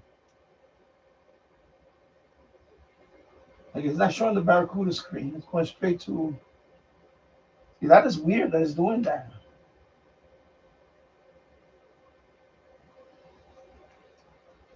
That is weird that it's doing that though. But that's more the KVM switch that's doing that. Let me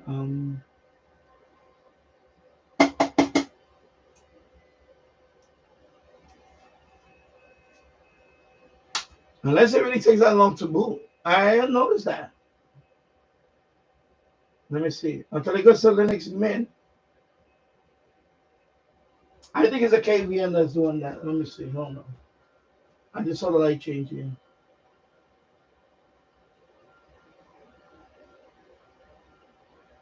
Nah, definitely the KVM. It's a KVM. It's a small KVM. It's a four computers into one screen, and then it's a small switch. But it's a mechanical one. That's the problem. These mechanical switches. If I go like this, there you go. See? Why is it doing that? That's weird.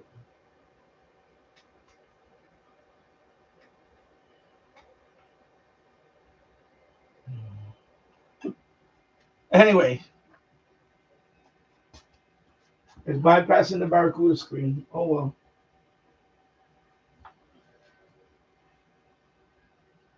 Let me boot it up again. Actually, let me load it. Here we go. So let me load it. So now, of course, I just load it. It's gonna load again. The right now Linux Mint is booting up, so that it automatic. I already have it automatic. That's another step that I got to explain on the thing, because I have it as a automatically start up the Hamclock. So it's gonna show the. It should show any second. There you go. See, click anywhere. Set up like what you saw before here. So there you go. It's booting up Hamclock.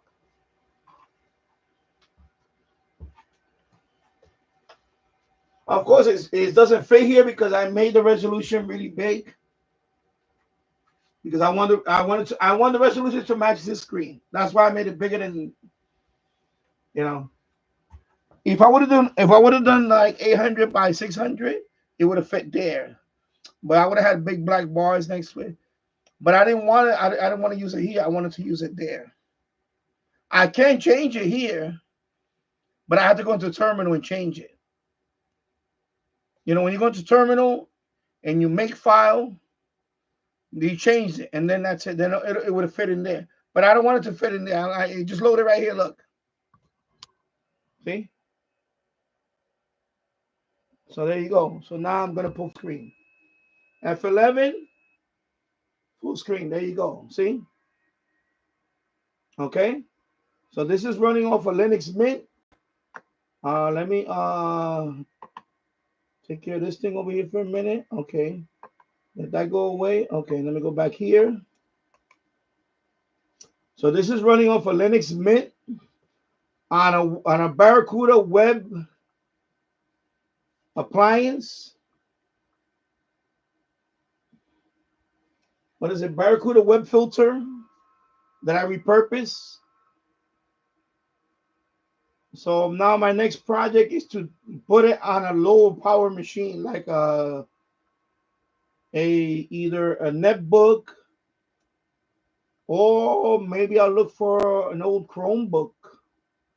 Maybe an old Chromebook. I could try it on an old Chromebook, something low power, or a Raspberry Pi. And of course, I'm going to shut down. You see the RSS? I'm going to close that. So you go here. Let me click over here. Excuse me, not over here. Where was that at when I saw the RSS stuff? Right here, RSS. So you want to check that off. Now you click on OK, and that feed is gone. Okay. And then over here, let me see if I can do it now. There you go. You see the SDO? That's the one that shows the sun. Right now I have it checked on because right now it's down. I'm gonna leave it like that now because I just want to see the once it's fixed, you should be able to see the sun. So right now I have these things going on in this one. And then this one has the moon and the sunspot stuff, the planetary K, all this stuff, your X-ray, all that stuff. Okay. And then this one has the local weather. Okay, just a local weather. That's what I want on this one, the local weather. Okay. And then this one, you can change the colors here. Okay, actually that looks better, the blue, with this live stream. Let me change a few. So you can see all the colors. That's like a pink one. That's black. And that's an orange looking one. That's red. Red. I like the red one also. But I like that blue one. That blue one looks pretty cool. Then you can change the letters. Let's see another letter. Oh, sorry. You gotta click right on the letter. Sometimes it's tricky with the letter. Okay, let me go over here with the letter. There you go. See? Now you can change the letters. So I'll make it.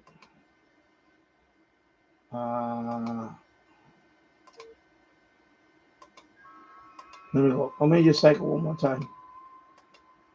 Let's see if I can put yellow. Right now it's yellow, but you don't see it there.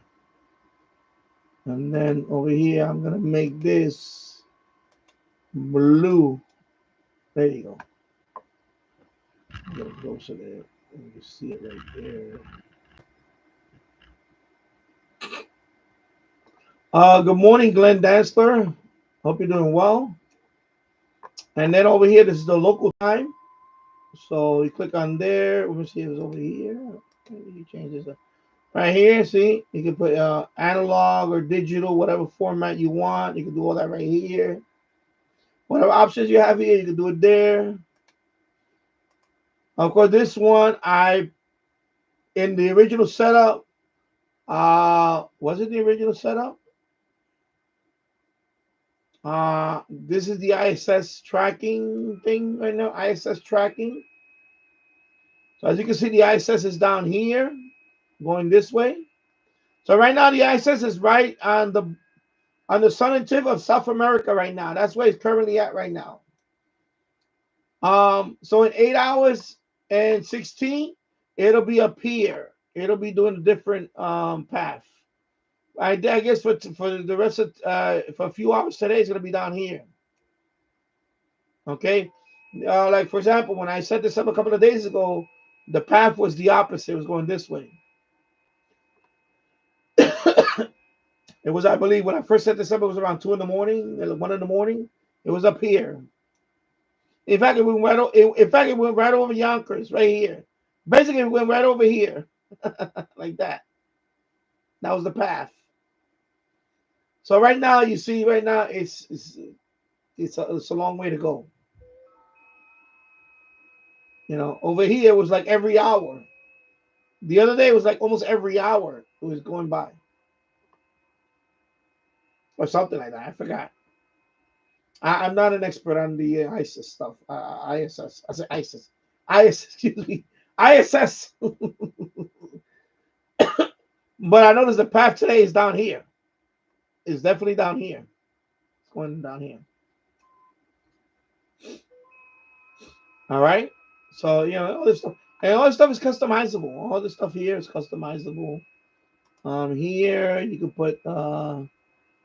Right now I got space weather. This is the space weather. Okay. So that's what I have here. I have the space weather right here. Over here I have, I put the on the air stuff, and SDO, like live spots. And I put live spots on the air. I put that too. So right now on the air, currently, this call signs, these frequencies right here.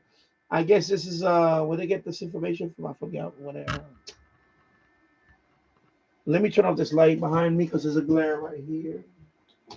There you go. Okay, so see the KP right here is 2.3. And yeah, KP is right there. It's two, yeah. So 2.3 right now, KP. Okay. So like I said, you can run this on one machine and just open it on another machine by going to the URL of the machine, because this this serves it on a I guess it puts it in like a public HTML folder, and you could just see it, and you can control it from there. I can control it from here, you know. So I hope I demonstrated. I hope I did a good demonstration of this Hamclock. This is free. You don't need to You don't need to buy the device that comes with it. You can do it yourself. I know Innovato. Well, unfortunately, for him, right now, of course, he's not making the device anymore. But you can download this yourself. You can do this yourself. You just need to run Linux, or you have a Raspberry Pi. You can run it in there.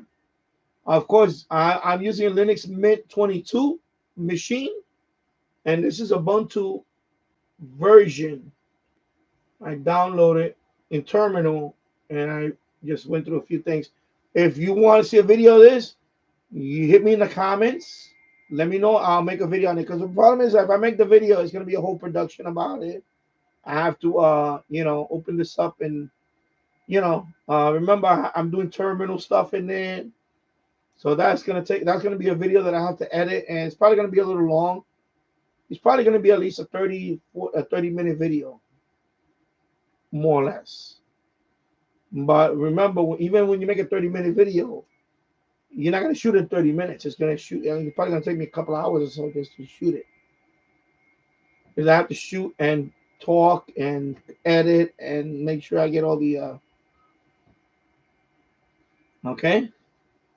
So if you want to see me install this and go through the steps, I can make a video of that. And you can see right here the IP address. It's right here. This is for the local address. It's actually showing my CPU temperature on my server. So my server's running pretty cool. Uptime 9 minutes and 49 seconds. That's the uptime right now, since I booted the server behind me. The Barracuda Network web filter appliance. I repurposed that. I actually bought the Barracuda Network. I think I paid about $40 for that box. Like I said, it's a rack mounted, behind me. I like to play around with rack mounted systems. They're toys. Toys for geeks. So, but it runs nice. I like it. I like the fact that it's running on a 37-inch full screen. Right now there is kind of a black border around here. I can actually there's a higher resolution than this that I can put that'll be right against here. So I can actually put in a bigger screen. Because there is a lot of black border around it. If you look at the screen, there is a big black border around it. I can't put at the highest resolution. Like for example, I have a 55-inch in the other room. That's a 4K screen. This one I believe is 1600 by 900 or something. I forgot the exact resolution. Let me. I don't want to open up another tab with this thing running, so I'm going to shut it down again. When you want to shut this down, you just click on the little padlock right here. I'm going to shut down the computer again. So I'm going to check that, and I'm going to let that computer behind me shut down. Okay. And then I'm going to go to a website. So let that shut down. And you heard it just went silent. The Barracuda Network box behind me just went. It shut down. Right now, of course, there's a delay here. There you go. See? And it's saying that it's no longer online. Of course, it's not because I shut it down.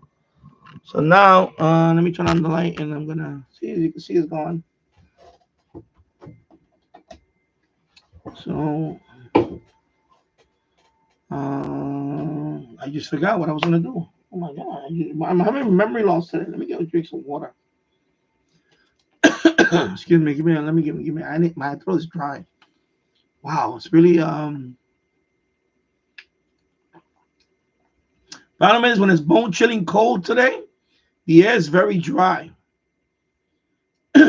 Very dry air today. It's like a frozen. Right, it's windy outside right now. It's cold. Too.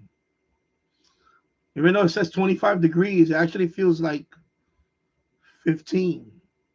You know, it just feels dry right now. My throat. Something feels dry.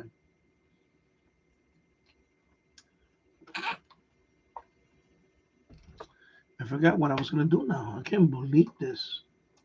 So let me do F11 over here, and give me. Let me just gather my thoughts. I don't know what's going on with me now.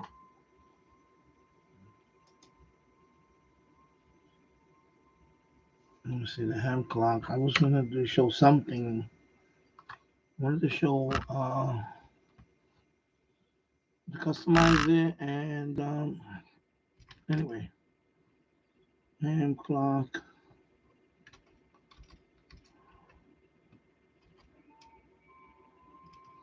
Is it this one? This website? Let me see if it's this one.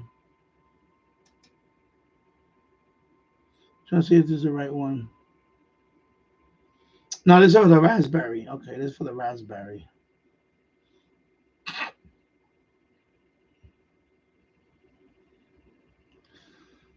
Because this one's for the Raspberry. Oh, for the Raspberry, it's a couple of more steps. It's just slightly different. But this is that Barracuda network right here, that black one that you saw. This one. This one.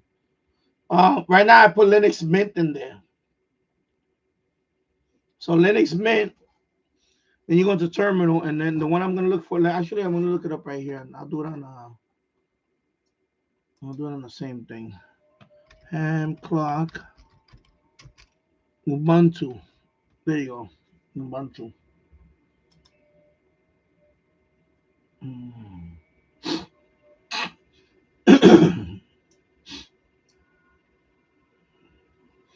That's what I'm saying. So if I make a video on that, then I have to sit down and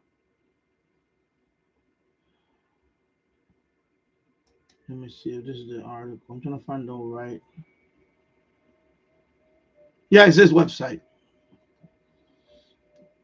So I'm gonna put the link in the. I'm gonna put the Raspberry Pi version set up, but for this one behind me, I use the Ubuntu for the Linux Mint box because that's what I'm running. Linux Mint. I'm running the latest one now. Linux Mint 22. Not the Mate one. The Mate is a stripped down version. I don't want to say stripped down version. It's kind of a lightweight version. No, this is full Linux Mint 22. I wanted the latest and greatest with all the goodies in it because I want to play around with that too. So I said, let me just see if I can put Hamclock on it.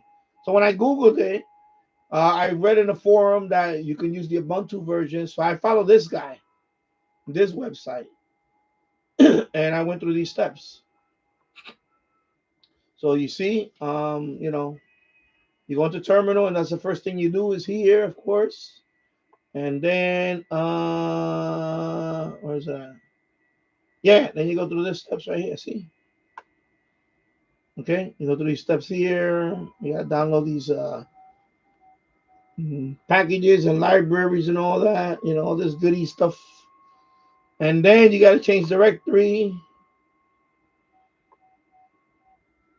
And the only thing about in my case, it was a little different because I only had the tilde. I believe on the Linux Mint, there's no tilde. It was just slash desktop. I think that's the only difference. It's something you'll figure it out. But if I do an install video, I'll go through the whole process. Then of course wget, that's the URL for that. ESP hamclock.zip, just like that.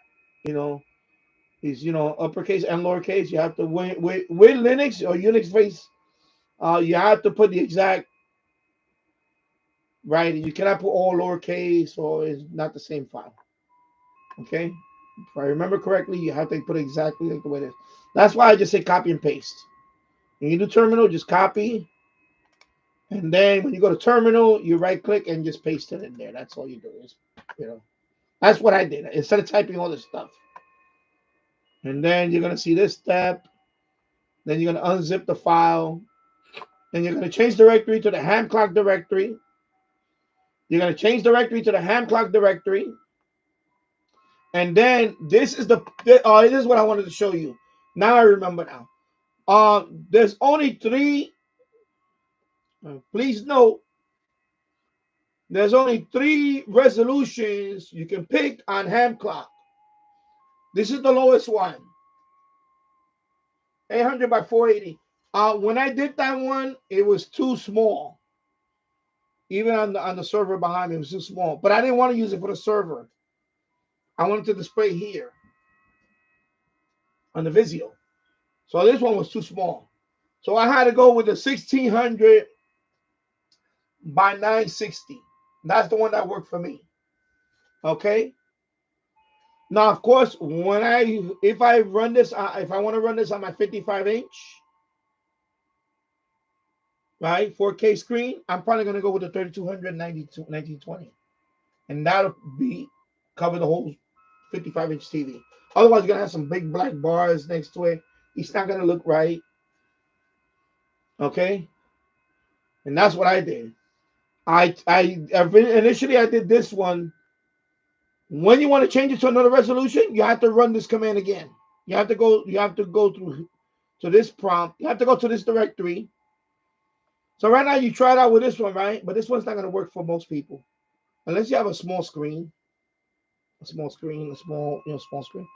But even this 37-inch Vizio, this is too small. I had to go with 16, and you still see a black bar, right? Now I didn't try this one because I heard this one is weird. I could try this one here, but I doubt it's gonna work because although this can do 1080, that 3200 is way too. I don't know, and I don't think it's gonna work. But I may try it on a 55-inch and see if it works. Okay, so you got to experiment with these two. You cannot put no other values. That's what I'm trying to tell you. It's only these four: the 800 by 480, the 16. Most people pick the 1600. That's the one you saw on this screen. The one you saw on this screen is the 1600 by 960. It looks pretty good on the Vizio. On an old Vizio, it looked fine. You saw it. It looked fine. I'll run it one more time because James is here now. So I don't know if he saw it. But that's what I got. On the Vizio, I put this one. Because there's a little black bar around it, but it's not that bad. This one is way too small. I may test the other ones. I don't know. Maybe I'll test it later on. And not today, but you know what I mean. But I'm pretty sure that this is the better one. I watched a few videos and believe me, I did my research on this. A lot of people recommend this one overall, or if you got a 4K screen, go with this one.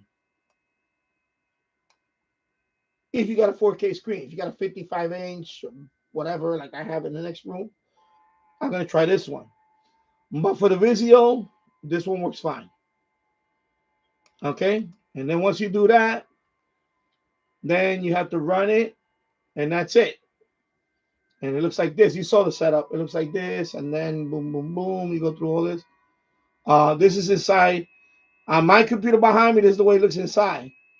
But I'm not using it for this computer. I'm using it so I can call it here on this computer or on another computer that I'm going to have as in my shack.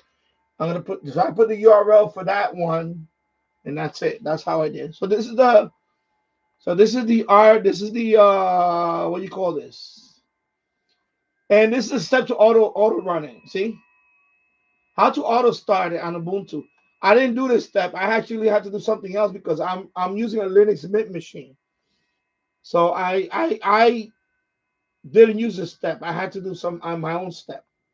The only thing I had to do here was this file. But this pseudo thing, I did mine from the GUI. I went to a program called it's right here. It's right here. I'll show you right here. Let me see. I basically went to here to one of these things, auto, and I did this. Basically, I put a starter program on the GUI, and that was it. And of course, you got to disable the screensaver thingy. That's easy. That's nothing. And this is the way it looks on this guy's. You can see there's still a space here, right? You can still see this black bar. You see there's a black bar here. There's a black bar here. So that's the way he had it set up. Okay. So there you go. So I will put a link to this. I will put a link to this at the end of the live stream. I will put a link to this also. And this is for if you don't have a Raspberry Pi and you have an old Chromebook and you want to put Ubuntu on there, you can run Hamclock on the Ubuntu. Okay. Now for the Raspberry Pi, that's a whole different thing. That's a whole different thing because now you didn't even I'm gonna actually I'm gonna go back because the Raspberry Pi one was here. So there you go. So this is the Raspberry Pi one. I could put that one also. Now this is for the Raspberry Pi. Okay, so the Raspberry Pi, is similar, but of course now you have to prepare it. There's a program that actually does the imaging. It's called the Raspberry Pi Imager, and so on. It's all Raspberry Pi. I don't own a Raspberry Pi. I did it the old-fashioned way with the Ubuntu, but this is the way you do it with the Raspberry Pi. It's pretty much straightforward. Everything is here. I know it looks like a lot. And then this when you go into terminal mode. Once you boot up the Raspberry Pi, then you have to go into terminal, and then you do all this. It's similar. From here on, it's similar to Ubuntu. It's almost similar, except for this part. And this part is not. I don't remember this. It's almost similar, except they got RPI instead of zip files. Remember on Ubuntu, I just downloaded the zip file. I had to unzip it, but here it's different RPI, so slightly different. And then here you get the option to do that. I tried this step on this computer. Where's my empty? This is a Raspberry Pi, a Pi Zero though. This one. It went through most of the step, but it didn't work out the way I may try it again in the future. In one of these, this is a Raspberry Pi. MMDVM hotspot. I tried that step. I got most of it, but it didn't go through the last part. When I tried to make the file, it gave me some errors. So I had to figure that out. But anyway, I'm not going to use it for that. I'm just going to be I'm using this for something else now. I may, if I want, dedicate a computer. But right now, I like the option that I'm doing. I like the Ubuntu version because I don't need a Raspberry Pi. I have a netbook. I have an old netbook I could probably use, or an old Chromebook I could probably get for nothing, or some old, small, low-power computer, and I could just run Ubuntu on it or Linux Mint or whatever, and see, you go through the step, and then there you go, and then you're gonna get the same setup. Okay, same thing. I'll put a link to this one also. This is the Raspberry Pi version. If you want to install Hamclock on the Raspberry Pi version, I'll put the link to that too. See, this part right now is not working for me because the SDO is down on the NASA.gov. It's not on my end. It says SDO is not working. So I went to the SDO website, and right now it's off. It says offline, but there's something else going on with it. It's like an outage, some kind of outage right now they're having with this. So this portion hasn't been displayed for days on my particular Hamclock. And so I'm so I haven't got this going here because of that. But you can customize all this. Of course, you just saw it's showing you here how to do it. But I just ran through. I just did a rundown on that. You know, you can do DX cluster and all that. Maybe in the future I'll try that. Right now I'm still testing it out. There you go. So what I'm gonna do one more time is I'm gonna run it again. So let me go back. I'm gonna go here. Of course, it's not working right now because the server's not on. So I'm gonna boot the server one more time. I'm gonna boot the server one more time. Gonna boot that server one more time. And then you'll see here. I know James Farley just got here and he's like, what the hell's going on? What the hell's going on? So let me boot it one more time. Barracuda Network, let's go. So let's see.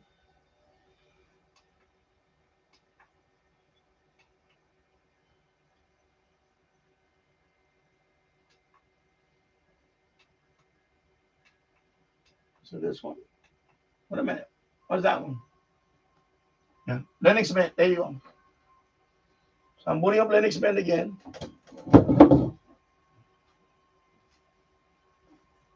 Eventually, I'll get a KVM. I want to get one that has 10 devices. I want to get a rack mount KVM, but right now it's not in my budget right now. That KVM that I bought was like a $30 KVM. It comes with all the cables and everything. It's a 4 PCs into keyboard mouse monitor. So that's Linux Mint. You can see. Again, I gotta put the login. And I'll start booting up over here. And give it a couple of minutes. And then you'll see Hamclock booting up over here. And then it'll refresh over here. And then you'll see it on the browser. Hopefully it won't kill my stream. Right now I already have the web browser URL pointed to it. Right now it's just booted up over here. Look. There you go. See it just showed you here. It's booting up over here. There you go. All right. Let me turn off the light. There you go. See? So Hamclock. And then of course I'm gonna this thing is in the way here. This let me minimize this guy because right now I gotta. Okay, this FTA is pretty much dead right now. I'm not getting no. Really, what the hell's going on today? Like nobody wants to. Wow. What the hell, man? What's going on today, bro? So of course F11, I can make a full screen on the browser. As you can see the URL. That's the URL right there locally, local URL. Of course, if I do F11, oh, sorry, wrong screen again. F11, got to put the mouse on this screen. Click right here. Excuse me. Let me just click right there. And then I'll do F11 on this side, and then there you go. Okay, so you see it's working here.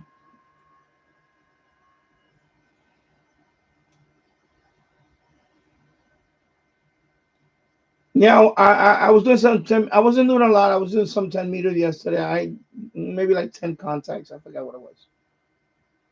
Because I was busy. I'm doing this live stream now because I'm gonna be busy for the rest of the day. I'm gonna do a lot of cleaning today. So I figured I haven't done a live stream. I haven't done a live stream in a few days. So I said, let me just do one today. My son is in school. It's 12 o'clock right now. As you can see, local time is 12 o'clock. And right now, I'm 1 hour and 54 minutes in the books. But I wanted to show you guys this today because this is going to be part of my shack. But I'm going to put on another computer now. Now, the next step is to get another computer, a low-power computer. And I have a couple of screens I can use. I have a 42-inch screen there that I'm not doing nothing with. Maybe I can put this on a 42-inch screen with a higher resolution. Right now, you see there's still a black bar right here. You can barely see it. The top is full. It's just on the side there's a little black bar. Let me move the mouse over. You see there's a You see this area? So there's still a black bar here, but this is pretty good. This is pretty good for a 37-inch. It's pretty good. I'm gonna say for 37 inches, not bad. Let me get some stuff out this way here. Okay, this is really in low. This is why I gotta clean today. I have too much clutter, and I really have to do some picking up today. I'm gonna try to center like right there. See, now you can see the yellow on the lettering. Okay, looks good. Okay, and this rotates. You got terrain. You got a whole bunch. Like I said, I went through all the stuff around already. If you click on here, you see all the styles you could put on this. Of course, you know, right here, the sun right now, when it goes to SDO, it's going to say that it's down. And if you go over these countries, see, it tells you the population, whatever, major cities. I mean, countries. Oh, yeah, actually, yeah. So all these spots here, not all, but some. Let me see, I just saw some.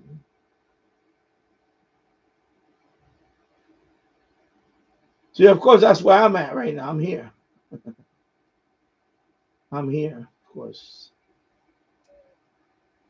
But this has so many things you can do on it.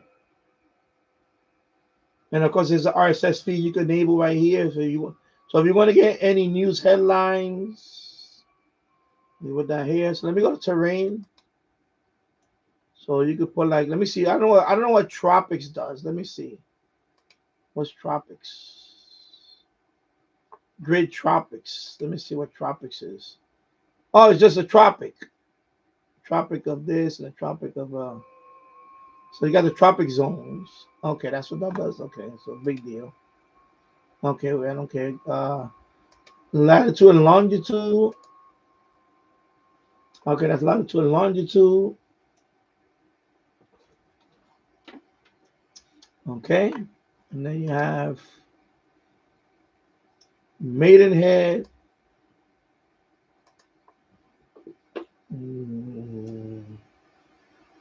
I don't know what the hell it is. I don't see any difference on it, but okay. Anyway, I usually leave it on none. I like none. Works for me. I like none. Too many lines. Kind of distorts everything. And then you have what else? Up here you have weather. Let me see what the weather. Let me see what weather. Just what weather is. So weather map. Okay, that's the weather map. So it's gonna cycle. So it's gonna show this is the weather map right now.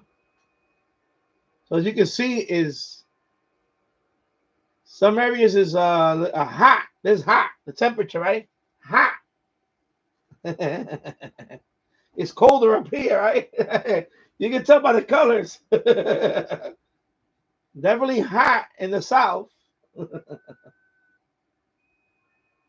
Then you got your wind patterns, your wave patterns, I guess. Right? That's what that is.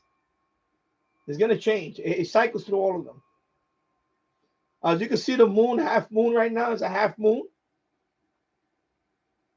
The moon is right there. You can see it's a half moon right now at the moment.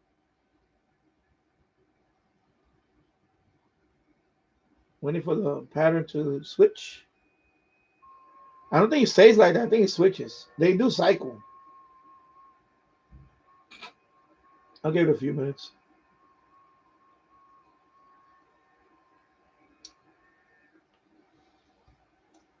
Because I wouldn't want to look at it like this all the time. Nah. Is it going to stay like that? I don't think it stays like that. It cycles. Let's see. Let's see. Yeah, I'm not a fan of the weather. Oh, there you go. Okay, so it does change. See? It just took a little while. It took longer than what I thought. And this one is just, this is not the terrain one. This is another one. This one is just the countries in general. It just, it just shows you all the countries, the different colors each country. Go closer right there.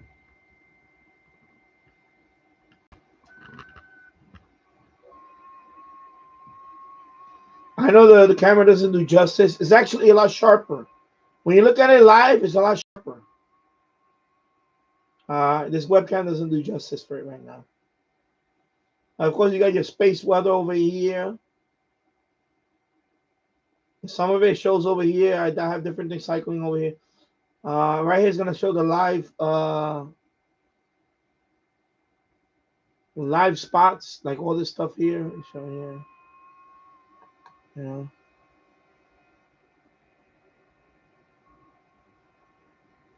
Yeah, you cannot zoom in. That's why that would have been nice if you could zoom in, but I don't see there's no option of zooming in. This is the ISS again. So right now, 7 hours and 43 minutes before it goes this way. Before it goes over my area or our area, James, 7 hours and 42 minutes. This will change. This will be going this way, this pattern. And you'll see the ISS go this way. Yeah. So you see the SDO is down. Okay, so, and that's that. This is the local time. This is the UTC time. Again. I'm basically running down this again because of James. This is the sun, more or less with the sun right now. And it makes sense. It's the middle of the day. You see, it's the middle of the day, so the sun is going to be basically in the middle, right? 12 p.m., right? So the sun is right here, like over here. So right now it's the middle of the day. You can see the pattern, right? Midday is right here, and this is the moon. So right now the moon, people seeing the moon here. You know, it's a half moon. Not last night. Was it last night? The night before it was almost a half moon. It was a crescent, like kind of waning. So yeah, so it's a half moon now, and you'll see that here momentarily. It'll be here too, because I have the moon here also on this one.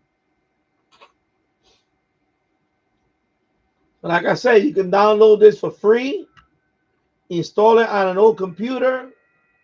If you have a Chromebook, I would try that on a Chromebook.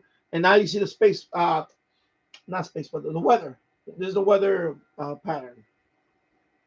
That's the weather. And of course, what's the other one? You got the aurora. Let me put the aurora. Let's see what the aurora does. So that's the weather. So let's see. Let it go around another cycle. Let's see what the aurora is. The aurora.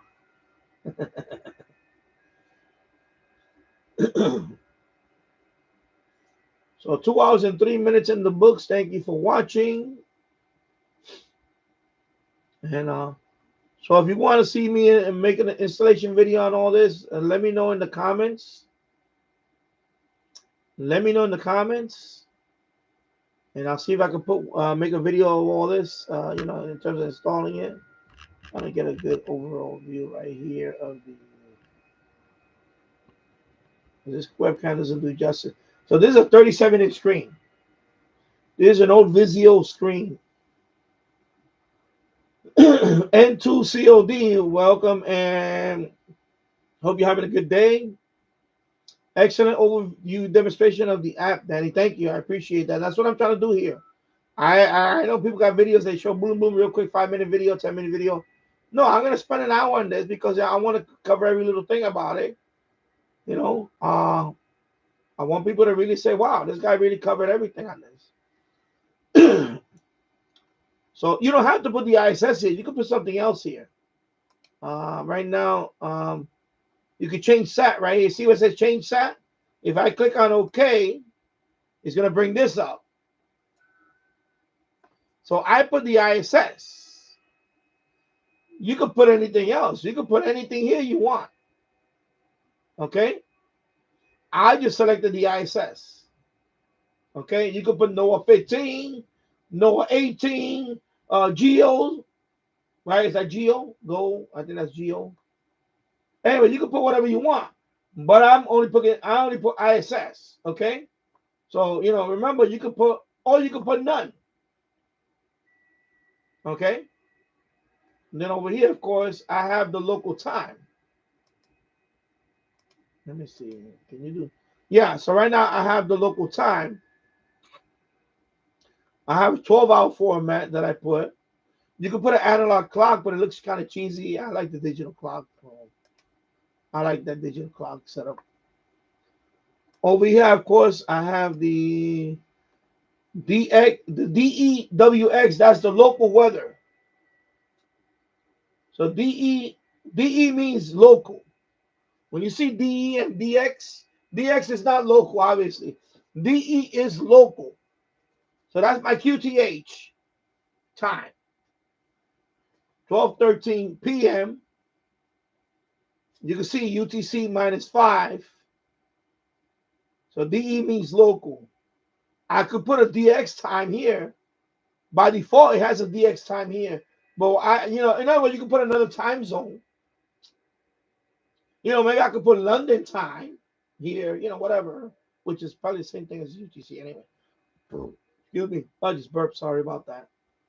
Sorry about that. Oh my God. I'm so sorry about that. Anyway, so that's what this is, local time. Here, of course, I got the temperature here. I could put no space weather here, and it'll cycle through this here. But I already have it here. I don't want to put it here again. So right here, I put DE weather, local weather. That's what that means, okay? I don't know what DRAP is. I'll put it on. Let me test it out. Let me see. So that's just DRAP. Okay, so I don't really care about that. So I'm gonna check that off. No. So I put local weather. When you first boot it up, you could change this to Celsius and all that too. Right now I have my imperial unit, which is Fahrenheit, miles, Fahrenheit, that type of thing. In the good old-fashioned USA, that's what we do here. I'm sorry we don't do metric here, but I do Fahrenheit. I may switch that to metric. Why not? I'll probably switch it to metric. Why not? If I want to do that, again, I can go here. Actually, I'll do that. Let me switch this to let me switch this to metric. When I'm gonna click on this padlock, I'm gonna restart Hamclock. I'm not gonna reboot the computer. I'm just gonna restart the Hamclock. When you restart the Hamclock, you're gonna get a few seconds to click on it so you can change anything but some stuff you can't change here. You have to restart it, and I'll show you. So I'm gonna click on OK. I'm gonna restart Hamclock. Now reboot the computer. I want to restart Hamclock. Let me just restart the program. So yeah, I want to restart it. So I'm gonna wait, and it should pop up any minute with the new screen. See it right here? See this? You got 7 seconds, right? Click on it. So now I'm in setup. If you do not click on it, it'll load up Hamclock. So you got about 7 seconds to get into the setup. So of course I'm gonna leave this alone. I want to go all the way to this page. I'm just going through all this quickly, okay? Because we don't need right here. You see where it says Imperial? I want to switch that to metric. That's all you got to do here. Now I'm done. And let's see if it does the metric. Okay. So let's just do that. Of course, over here again with this. There we go.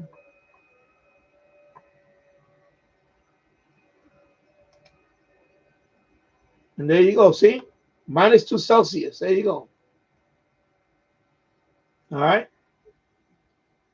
And then the wind speed now is kilometers per hour instead of miles per hour. All right. And of course, the humidity. Okay. So all that is metric now. Okay. And any distance too should be metric. See, and you see the distance? Kilometer. This stuff's kilometer. Okay. So there you go. So that's how you change that. All right. These are live spots. So right now that's my grid square. So PSK update this every 30 minutes. So right now 10 meters is very busy. As you can see, 10 meters is A lot of reports on 10 meters, right? So you just saw there. So right there, by looking at that, you can say that, oh, 10 meters is very active. You know? So when you see the live spots, you show every band, it'll say right there which one is the most active band. Of course, that's also indication of what? That means propagation is good at 10 meters right now. Okay, so there you go. There's a KP index, I believe. There you go. Okay. This stuff eventually, I don't need this stuff here, but I might do mine instead of this. I might just put you can upload. I can upload my ADIF, excuse me, and it'll show all my spots, whatever. I can do that too. You don't have to show all this. You can just have, but. And this is the ISS right now. The ISS is over here by right above. What's this? Looks like it's about to go over Mongolia. So right now it's over here, almost by right over China into Mongolia. Okay, actually it's set it right here. Right here. Here we go. Let me go. Kazakhstan. Okay. So now right now it's going over Kazakhstan. Sorry about that. I blow my nose is itching. So right now the ISS is going over Kazakhstan. Now, like I said, you can track any satellite. It doesn't have to be the ISS. In my case, I just put the ISS, but you could put NOAA, whatever satellite NOAA, or whatever satellite is listed in there. You could change the satellite. I believe you can put multiple satellites. I believe. I'm not sure if you can do that. But I don't want too many stuff in here. My thing for me is the ISS. I say, let me just put the ISS because let me see. Actually, if I click on it, change satellite. I think you only can put one or the other, right? Let me see. Oh, you can check more than one. Okay, so let's put NOAA 15. Oh, so you only could pick one. Okay, you saw that I did that, and the other one, no more. So if I put NOAA 15, I thought you could put multiple ones. No, so let me put NOAA 15. Let me just put NOAA 15, right? And click on OK. So let's see. So now that's NOAA 15. NOAA 15 is down here. Going into Antarctica. So that's the NOAA 15 pattern right now. Okay. So there you go for that. NOAA 15. So if we want to pick another satellite, we can change it. We can also turn it off if you don't want to see any satellite. I don't know. Let's see. NOAA 19? I don't know. NOAA 19. And NOAA 19 is up here. It's over here by Russia. Okay, by Russia. Okay, so it's up here now. But in my case, I like to track the ISS. So that's my preference. I want to track the ISS. So I pick the ISS. Okay, so there you go. Pretty cool, right? And of course, this is not a $500+ geochron. This is of course, geochron. There's a lot more stuff you can do on the geochron. You can monitor seismic activity and all that. A lot of those stuff you can't do that. They don't have that here, but they do have the weather. Let's see what else they have here. Projection. What is Mercator? I don't know. Mutual. I can't pronounce this word. I know it's azimuth, but mutual. Anyway, you have some stuff here. Maximum user frequency, I guess. Let me see what maximum usage. I'll put this one. Let me see what this stuff is. So that's the weather. This is the weather one so far. Let it cycle through a few more. I want to see what the maximum use of frequency thing is. So of course this one is the weather pattern. As you can see, it's hot. It's getting hot. It's hot. It's hot here. Of course, blue is up here. We're all cold now. Remember, it's summertime below the equator, and we're above the equator. So now, of course, we're going through winter. And then, of course, that when we hit summer, they'll be in winter down here. So, and then these patterns are this pattern. I don't know what this is. I guess that's the ocean. I don't know what that is. Anyway, you got these patterns here. I don't know these oh, I guess these are the wave the patterns for the wave or whatever. I don't know. It's interesting. I have to look into that. Anyway, let that change. And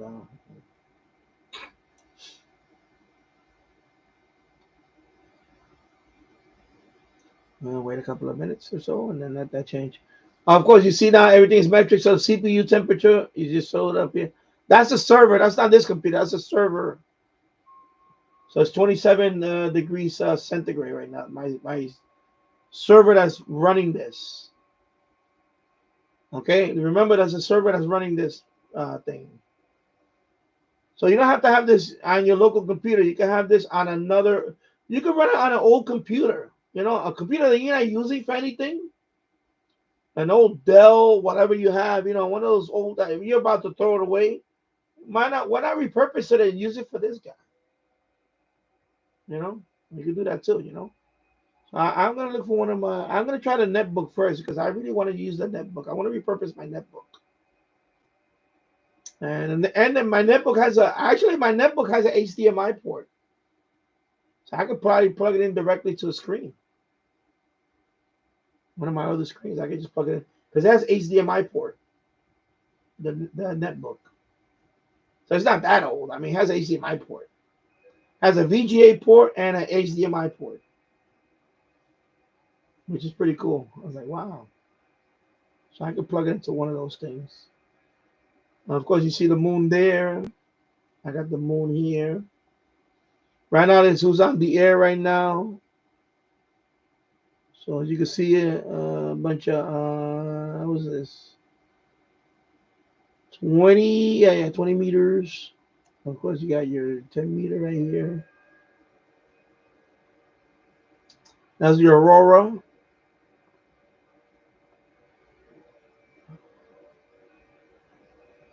I just saw Lapland. It says Lappy. I believe that's Lapland.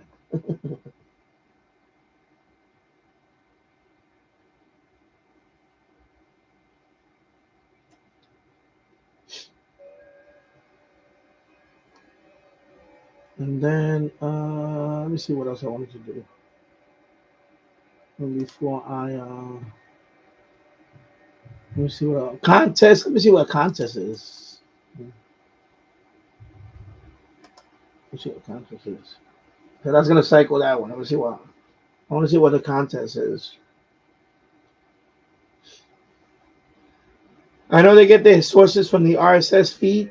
So if I put the RSS, you're gonna see headlines down here. Let me put the RSS on. I'll put the RSS on.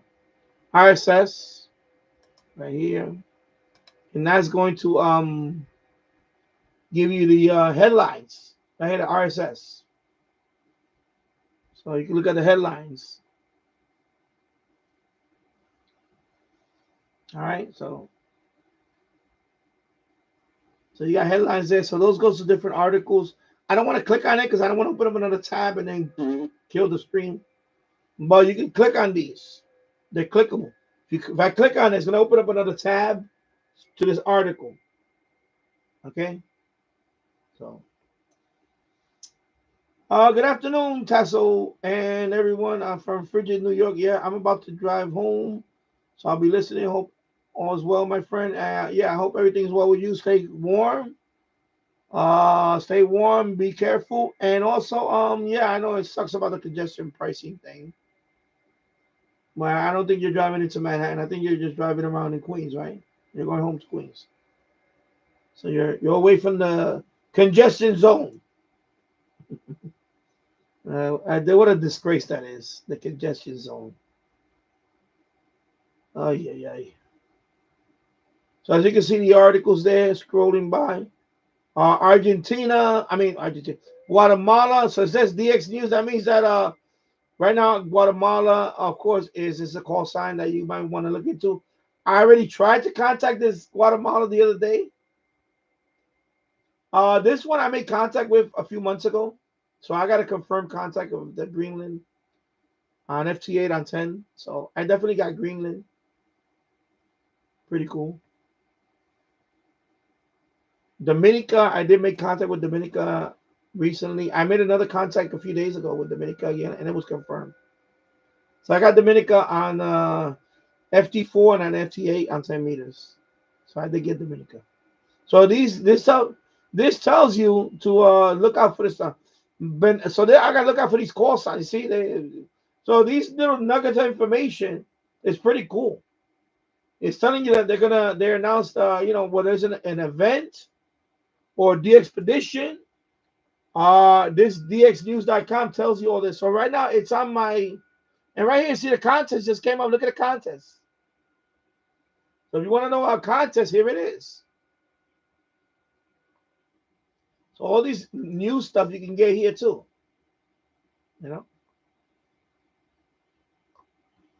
Tesla, yes, only in Queens. I refuse to go into Manhattan with the car unless absolutely necessary, which thankfully is very, very rare. It is really a disgrace. It is a disgrace. It's horrible. And I hope people realize that. I hope she's not reelected. I really hope that they just not reelect this. She doesn't know what she's doing. She really is clueless about, I don't know, why would a governor do that? It just boggles my mind. Anyway, let's move on. Guyana, yeah, I need to be on the lookout for that one. That's another source. So this is the RSS feed. So they have several bulletins or articles. Now scroll down here, and it tells you to be on the lookout. But like this particular one, for example, Honduras, January 5th to the 12th, and the QSL is going to be through, and you see. So this is good. This is good information to have here. I like this feature actually, but I want to see more of the map. So I'll flip it on and off. So right now I'm going to turn it off. RSS feed. Turn it off. I like to have a full map. But it's nice if you can have it there, and pretty cool. So this is the weather. So there you go. That's the weather one. So let me turn off the weather for now, and let me turn off the aurora. Let me turn off. I'm just going back to the way I had it when I first started.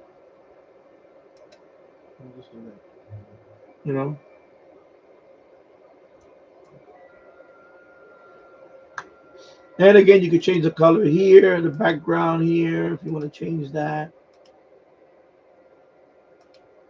And then you can change the letters. Also, change the letters.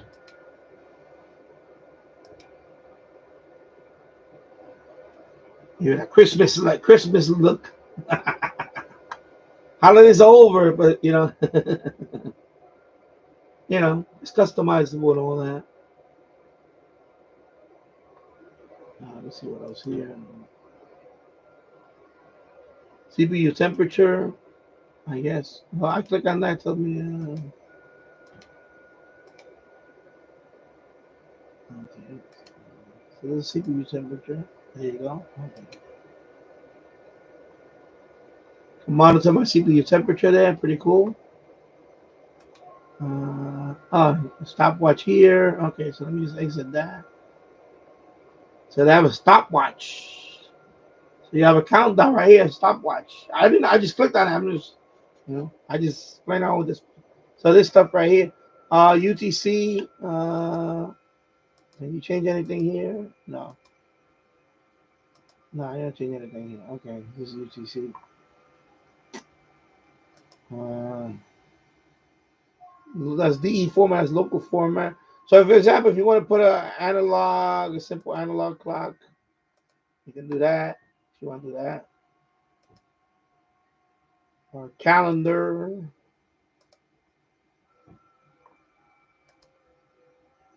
or info. So you got all info. You got the grid square right there. That is my longitude and latitude right there. Longitude and latitude. My grid square. This is okay. I can leave like that, but I don't need. I already know. Even I guess if I want to leave, somebody else can see it. Yeah, you can do that. Okay. So, wait, I gotta put it over here. Okay. I just want digital. Let me see what's annotated analog. I don't know what that annotated. Let me see what that is. Oh, so this one has a. Yes, it's like this. Okay, so that's not bad. That's interesting. And then you have your digital. What is data panes? I don't know. It's showing the same thing, I guess. Okay, that. I mean, I'm gonna click that over here. Okay. Now I like digital 12-hour. That works for me. Digital 12 hours for me. And then the UTC is right here because I already have the. Let me see. Where's the grids? Anyway, I don't. I know. I know my. Yeah, obviously, I know my grid square and all that, but you could display it here if you want, or you could display somewhere else. So you don't have to display here only. You can, for example, here. Say I want to turn off satellite. All right. If I turn off satellite, now I got the DX information. You see the DX?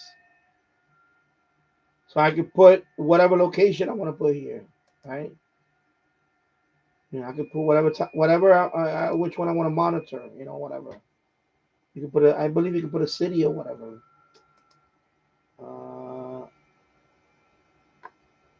Let's see. Well, you pick satellite, and I want to pick satellite.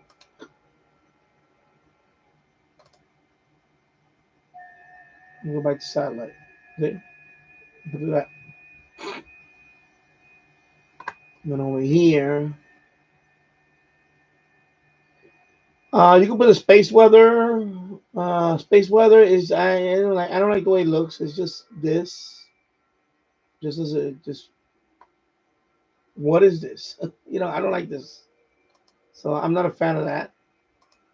So I just like to leave my local weather DX WX. That's local weather. I like to leave my local weather.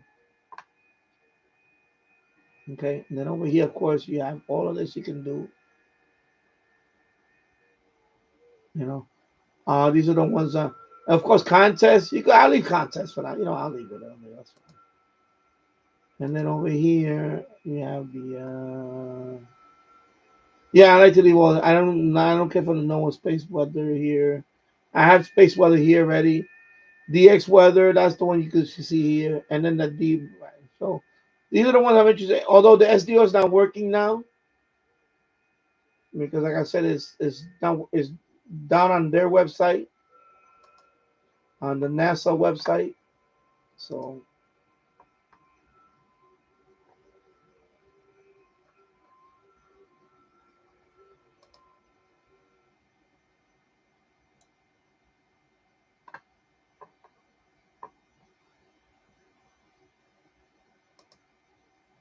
I'm just doing something with FTA for a minute. Right now, FTA is really, I don't know what's going on. Nobody wants to make contact with me right now. Wow.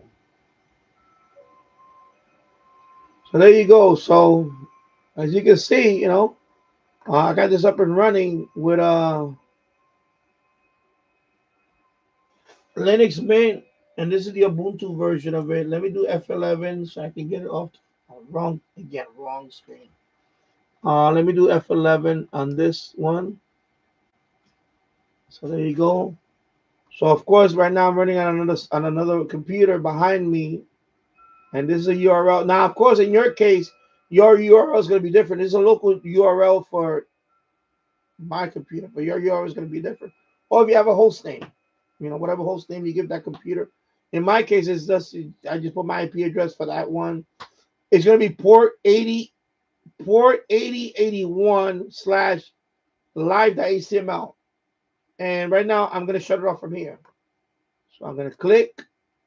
Where is it at? Oh, excuse me. When you want to shut it down, in my case, I'm going to shut down the server. I'm going to go to the padlock and I click on it, and I'm going to shut down the computer behind me. It's going to shut all this down. And I click on OK, and there you go. And just like that, it's shutting it down. Let me turn on the light. And you can hear behind me, it's shut down. And let it just right here. It's gonna go to a blank screen because right now that's it is done. It's just a slight delay. So there you go. See. And then behind me, the server is shut down. It's shut down right there. So there you go. I'm gonna move this out of the way. It's in my way right now. All right. So while I'm here, I'm gonna turn on a couple of computers real quick, just to cycle through them, and then first they warm up the room. So I got this table here. I got this. I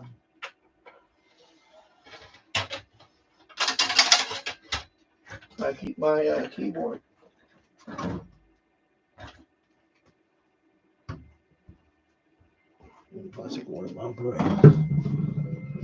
So you're gonna hear how loud, I'm gonna turn on all my servers, and I'm gonna hear how loud it goes in here. So I'm gonna start with I'll start with the Barracuda again.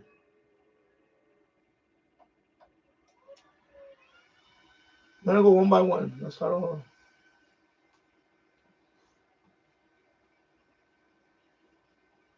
Except this time I'm gonna close this tab. I don't wanna open it. I'm gonna close that tab, yeah. I'm gonna close it. Yeah, I don't wanna open it anymore there. I'm gonna just open here. I'm gonna go through each server.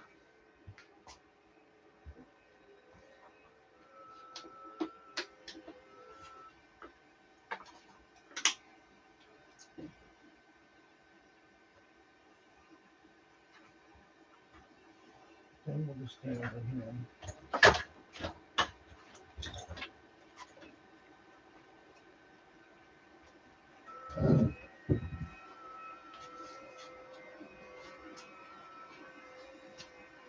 Anyway, while that's booting up, I'm gonna boot up the other one. I'm gonna boot up the HP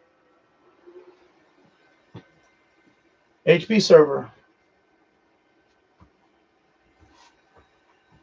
I boot up the HP server, then I boot up the two Dells. I have a Dell R410, and then all the way at the bottom, I have the old one. I have a Dell. What is it? They're both Power Edge. Dell Power Edge R410, and then the Dell Power Edge 2950. That one is an old one. It's 32 gigs of RAM. It's older. That's the jet engine. I call it the jet engine because that one sounds like a 747. Literally. Let me fire up the other one. Oh, sorry.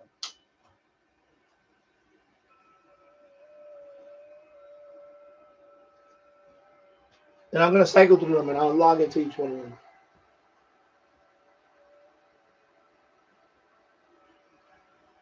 I like to run them when the room is cold because believe it or not, they do warm up the room. It takes about a half an hour and they'll warm up this room. You hear that? Then last but not least, the Dell 2950. Here we go. Here we go.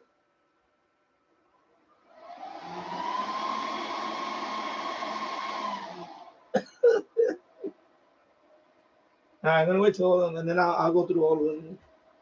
Let me move the let me move it closer.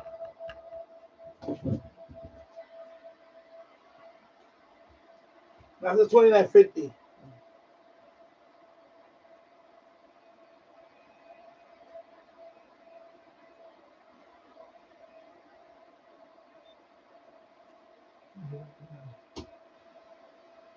Nah. Maybe I can find this light. I don't know. Not too much. Look at this one. That's a little better. And when I want is booting up, I'm going to cycle to the other ones. The KVM is right here. Let me go to, that's number one. Number two is this one. That's the R410. That's the other one down there. There's two Dells down there. And then the next one is going to be the Linux Mint. That's this one, the Barracuda Network web filter. And then the last one is going to be the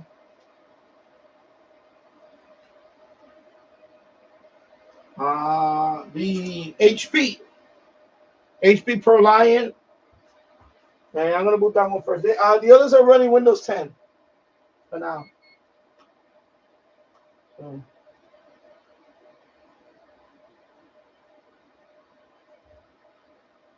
So let me boot that one first. It's Windows 10. For the R2950, I actually did a RAID level. What is it? I took 3 hard drives and combined them into one. I forgot what it's called. Anyway, that's what I did with that one. Originally, that one had something called it had an operating system called Sigma NAS. It's like free NAS, but it's finicky. It was annoying me. I just put Windows 10 the other day on it. I finally wiped out. I put Windows 10. I just drag and drop easily for me. I don't need no super duper security stuff in here. It's nothing like that. Windows 10 works fine. So of course, let me see if I can move it over here. I don't know if you can see it better. The problem is that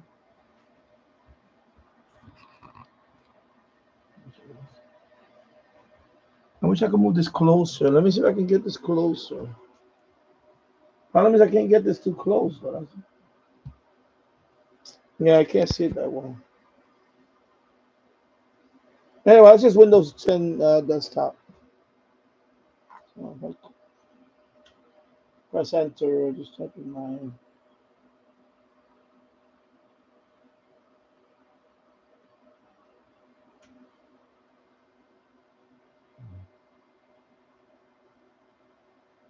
Yeah, I need to.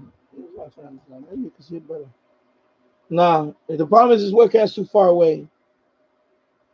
It's too far away. That's the problem with this webcam.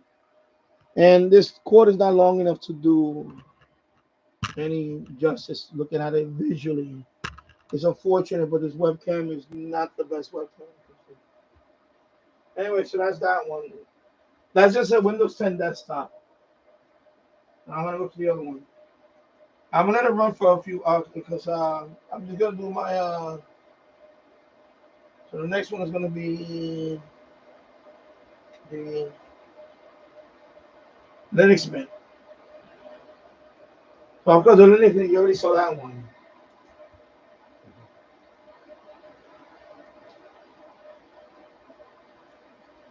That's the Linux Mint. Excuse me. So I was putting up the Linux Mint with the I've got Linux Mint with the Hamclock. Hamclock automatically runs in there. So that's that one. Anyway, when I run, I'll switch it over to the other one. As soon as that one shows up, see when it says click anywhere to set up, you got about 6 seconds to click on it if you want to change anything. Otherwise, it'll boot it up. See, now it's booting it up. And that's what it's doing. So let me wait till it boots up.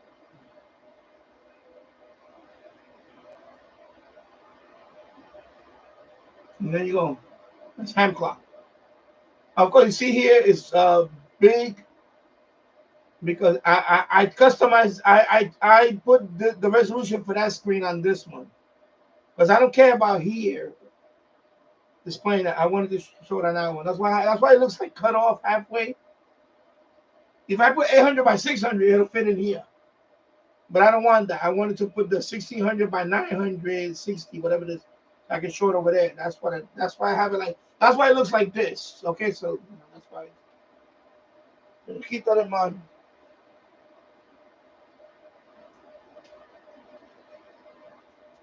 And of course, that's the Dell down there. Now I gotta so F1 to continue, and that's gonna finish booting that one. That's the R410 server, and that one is a dual Xeon. No, it's a dual quad core Xeon, 128 gigs of RAM. It is the one with the most RAM, actually. This one, 128 gigs of RAM. The HP is 96 gigs of RAM. No, correction, 64 gigs of RAM. The HP. 64 gigs of RAM. And then the jet engine is 32 gigs of RAM. So this is the, let me see actually. Yeah, this is the, as you can see, that's the problem. This thing can't see the desktop. It's an iceberg. If it can, I know it's horrible. I know. Horrible.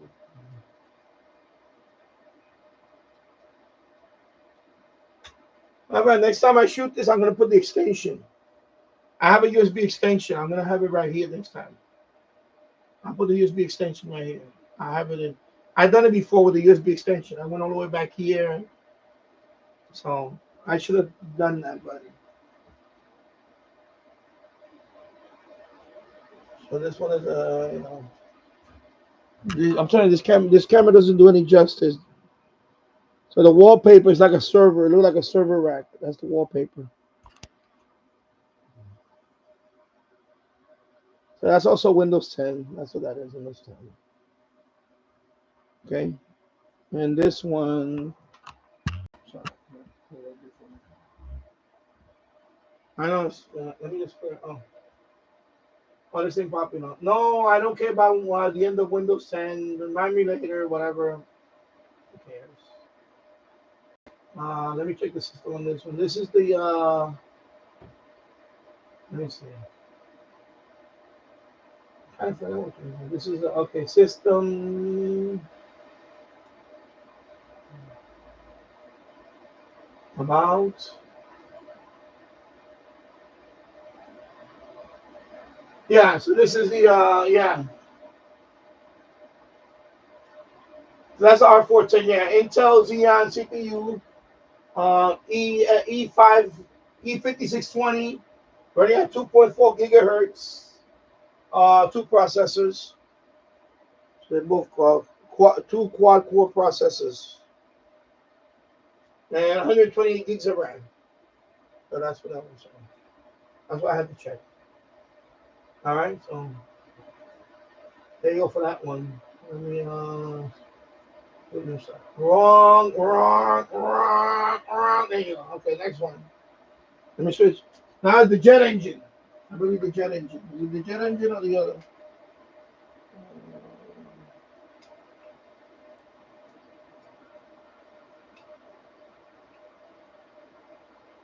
Yeah, the jet engine. So there's the old jet engine down there. So that's the one down there. See those two down there? All the way at the bottom is the jet engine. That's the wide one. And then the one right below the IBM one, that's the R410. And then I have an old IBM Net Vista. And then I have a couple of desktops there. I'm going to put those. I'm going to put some stuff in there too. That's the next step. But I have to get another KVM setup for that. So this is the one over at the bottom. This is the Dell PowerEdge 2950 with 32 gigs of RAM and dual quad core processor. So also running Windows 10. So right now that's my network storage. 8 terabytes of 8 8 terabytes of hard drive space in this. So I just throw all my junk in there for now. I mean, I have it backed up also, but I throw it in there too. So,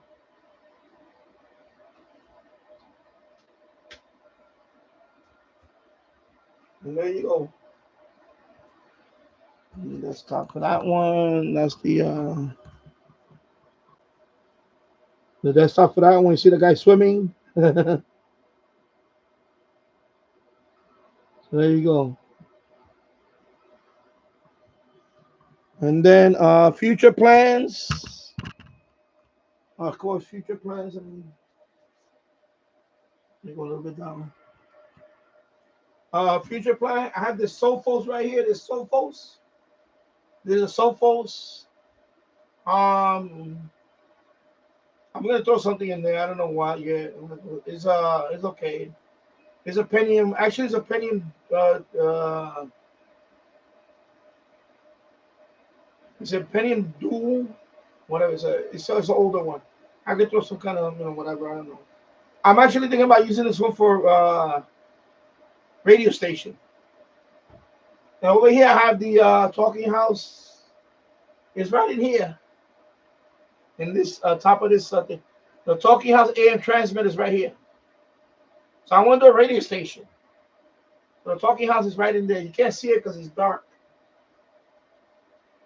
But it's in there. The Talking House AM transmitter. I was thinking about hooking up to maybe I'm making, but I actually want something low power like I just wanted to play all my I want to do some podcasts. I also want to do some internet streaming, audio. Just not video but audio. Just like I don't know, like a podcast. And also, so this one I'm gonna have this one 1610 AM. I don't know if you can DX it. It's very low power, but I want to have this AM station. Can I take it out of here? No. Anyway, it's in there right now. There's a Talking House transmitter in here. AM transmitter. And then, I have this Dell right here. And then I have this older Pentium Dual. It's a Pentium Dual, whatever, dual core or something. Then I have this other one, another. So I want to do something with them. I don't know yet. We're type of Linux. And you can hear it's noisy, right? It's kind of noisy. Kind of noisy though.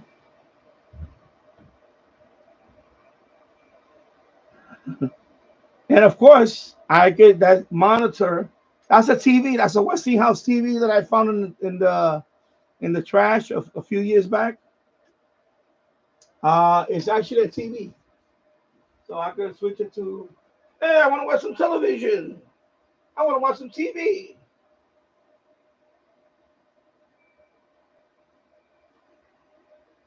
There you go.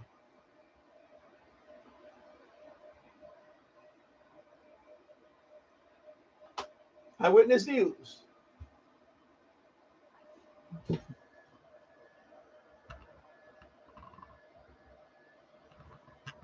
John behind me, you can see it. Yeah, this camera cannot do delete. I'm very disappointed with this webcam now. It's not the best performing webcam. But anyway, that's a TV also. So,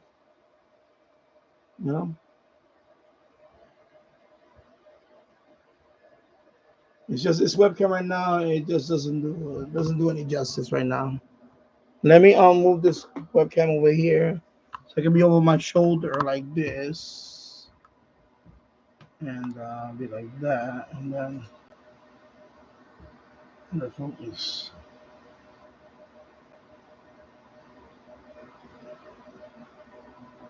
Okay, it doesn't focus.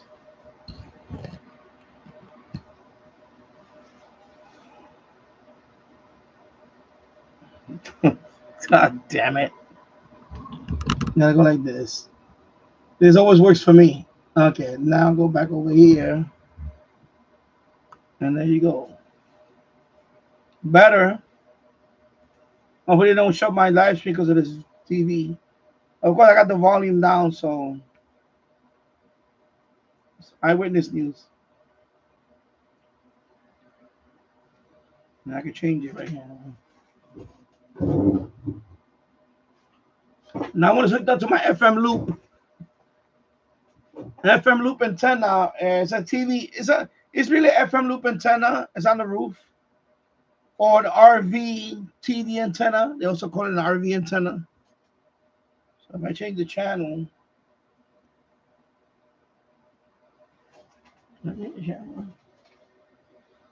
Oh no, things blocking. Okay.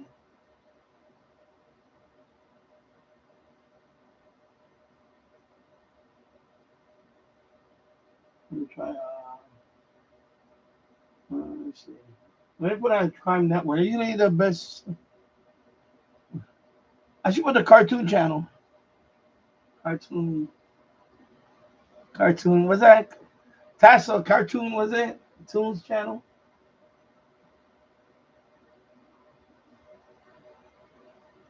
There you go. Let me see it.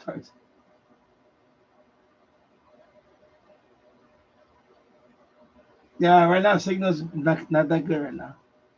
It's like windy and all that right now. Yeah, not the best. Not the best antenna right now. Yeah. Let me try the other tune.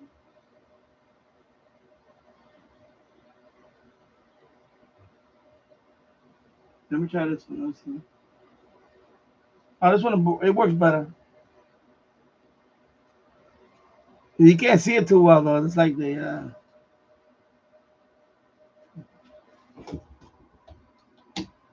I'm gonna get hit with a copyright. Watch. Copyright. All right. Anyway, I'll put on. I'll put True Crime Network. Let me see. Hopefully, I don't get hit with a copyright. Hopefully, I don't get hit with copyright. Let me see. Good afternoon, Ken Martin. I hope you're doing well. Yeah, right now, see, the signal is like, problem with digital TV, either you get a good signal or you don't get no picture. So right now, it's like a borderline. Yeah, so my FM loop is not the best TV antenna. It really isn't. My RCA Yagi is for the 57 for the 55 inch in the next room. So this antenna actually was for FM. So it's not doing a good job right now on television. Not doing a good job. So yeah.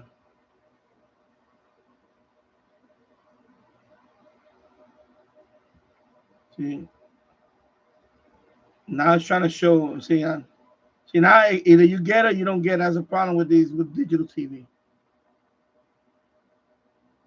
Yeah, it's really struggling right now.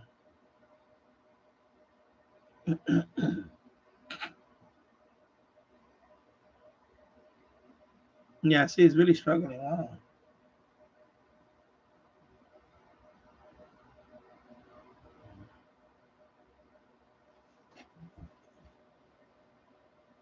Let me see.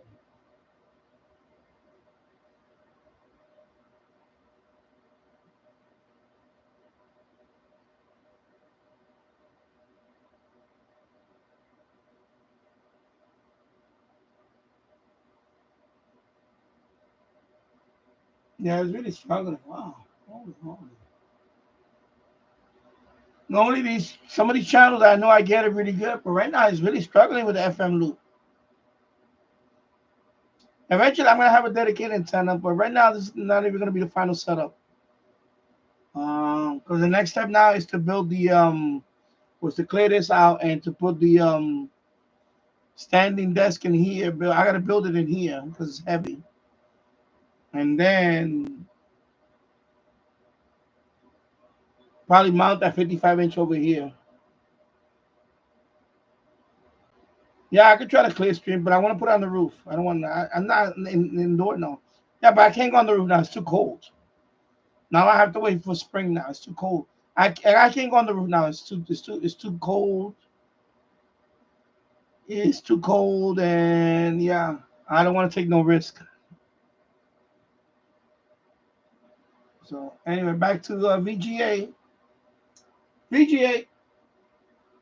Never did Windows desktop. Actually, I'm gonna put it back to Hamclock. Hamclock.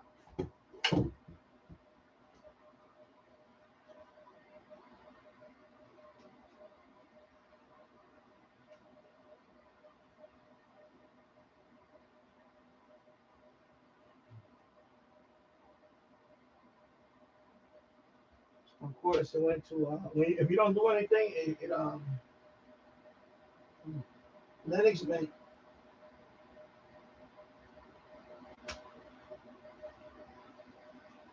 So of course, Hamclock is like that because remember I set it up for that Hamclock I set it up for here to show know.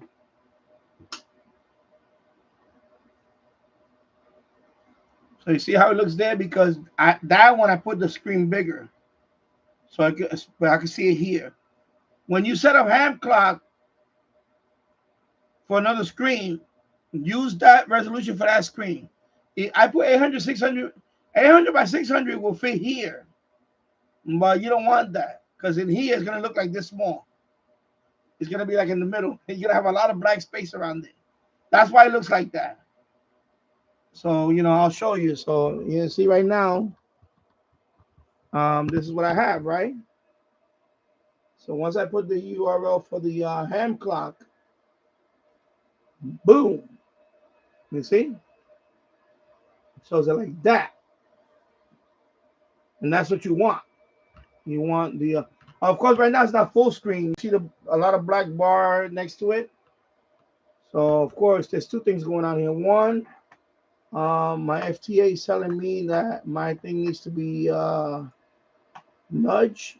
So I do that. That takes care of that bottom bar. And then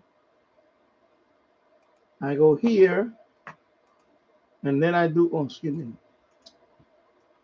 Just click anywhere around the screen and then you do F11. And there you go for that one. Okay? And that's how you do that. All right? So let me move the remote over here. And then, of course, you kind of put it like in the middle there. So you see it covers. So that resolution covers pretty good. This is a 32-inch. I mean, this is a 37-inch TV. There's still plenty of black bar around it. This will be nicer. The next resolution is that 3000 something by 1920. I think if I do that one here, it'll probably cover the whole screen. I don't know if you can see my hand. Let me turn on the light.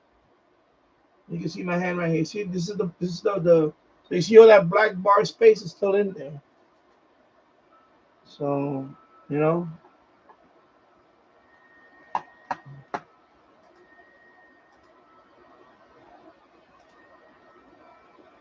Okay. And then you do F11. Let me see. Oh no! I had to adjust it. There you go. Now it's better now. Much better now. Now there's a little bit of space. See the difference? You got to adjust it a little bit. That's it. So see, this is much better. Here and here is good. It's covered. It's just here. But that looks pretty good. And now that looks better. There you go. Okay, so that's all.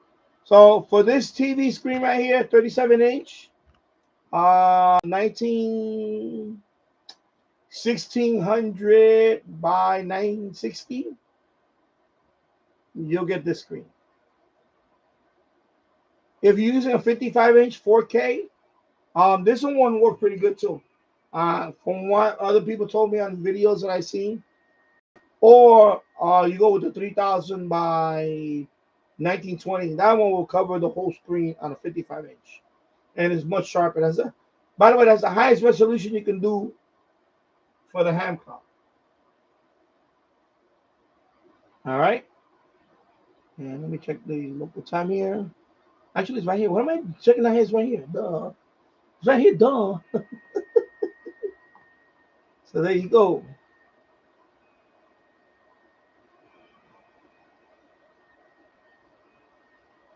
So that's why I wanted to cover this today. So I'm gonna see if I make a video on it.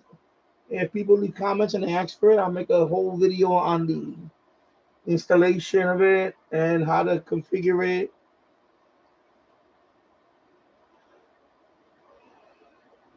First, I want to do it on a couple of other computers. I want to do it. I want to see if I can do it on the netbook first. If it works well on a netbook, then I'll leave it at that, and then I'll do a tutorial. So I tried installing Linux on one of those TV boxes, the G box that I showed you last time, but that G box is too old. Um, and that's a different processor. That's an ARM processor, ARM processor. That particular version of Linux is called Armbian. And for the G box, the problem with the Armbian is that the is too old. And for some reason I can't get it to boot. I installed it. I installed Armbian on a thumb drive, and I tried to put it on the side thumb drive, but it didn't want to boot off of it. I could keep trying on that one, but I'm pretty much done with that anyway. I really want to get a, I like I said, the easiest thing to do is just get a Raspberry Pi, or have an older computer that you're not using, that you don't mind running separately, and then you can put this in there. In my case, I'm going a little more extreme. I'm using actually a server for that, which it is a little bit too much power for this. You don't really need a server for this. But you can use a Chromebook. I don't have a Chromebook, but you can use a Chromebook, or you could use one of those small PCs. But I really want something low power. In other words, not too much energy. For example, right now that power supply inside that Barracuda network appliance, I think that's double check. It's not two power supplies, one on that server, but it's a server. I believe that one is 350 watts. That's too much power supply to be running something just to run this. That's why, and it has fans in there. You can hear the fans. Well, all of them going off right now. But yeah. So I want something more economical in terms of power usage. So I think the perfect thing will be a Raspberry Pi or a netbook. If you have an old netbook, because the good thing about a netbook is that you don't have to have it plugged in all the time. What I mean by that, it has a battery. Uh, or but a netbook is pretty low power.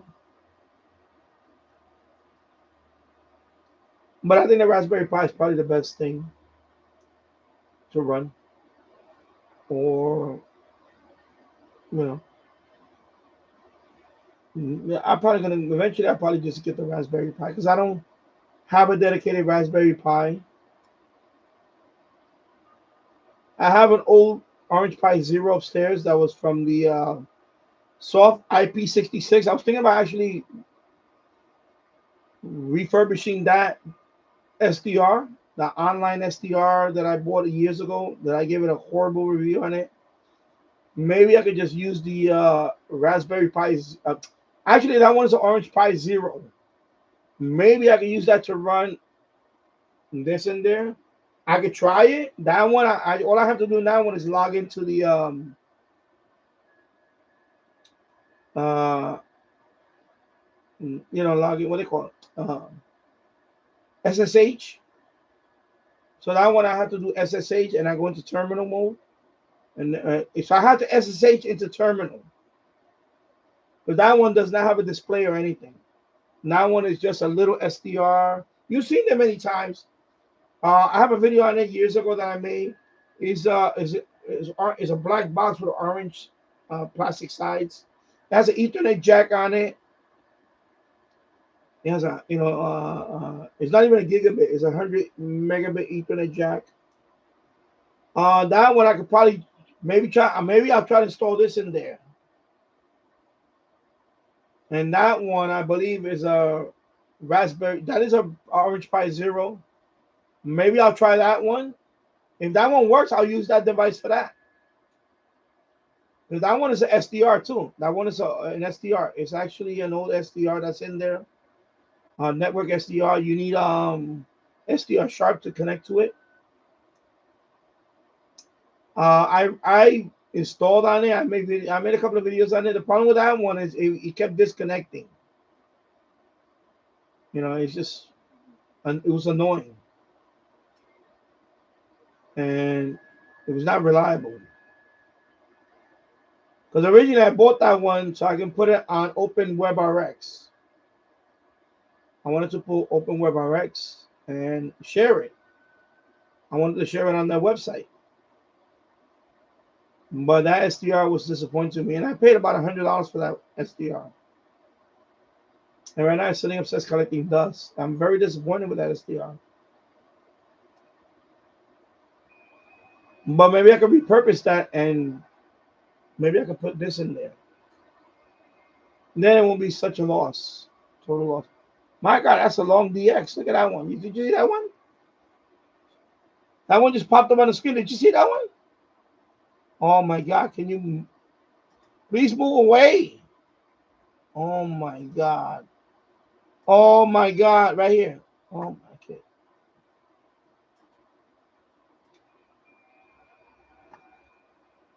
Right. Oh my God.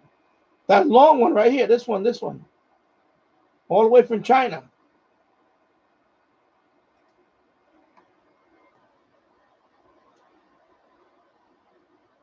Wow. Into China. But this thing pops up here. So annoying.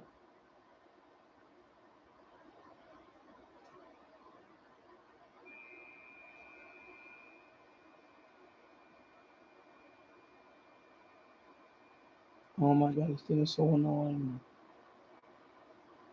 So how this thing pops up here? Oh my God.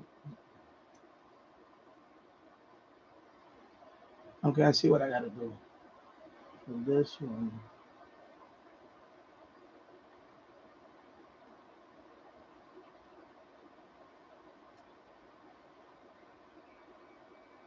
And the problem is that there's another thing you can't do with this. You can't zoom in like somebody asked, suggested. Oh, I know what's going on all this time. Oh my God, all this time. All right, I'm looking at my FTA. No wonder nobody contacted me. Oh my God, I was just calling. I was calling this other sign this whole time. Oh my God, Danny. My apologies to that station in Singapore. It's been long gone anyway. Sorry. Anyway, did you see that long one? I'm talking about this one. All the way to China.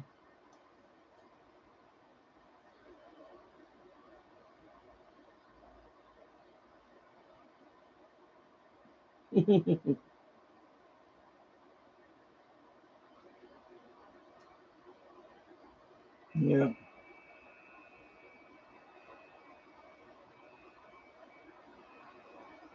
All right. Mute off screen. And let me again. I'm going to shut down that computer anyway because I'm done with this. There you go. I hope I demonstrated the Hamclock. Hope I made a good demonstration of that. Thank you, N2COD, for that compliment. But yeah, hopefully I demonstrated the. And let me minimize. Let me open up another tab and minimize that. Okay, I'm done with that tab. Actually, I'm going to here's it. Let me just go to here's it. Hopefully it's soon.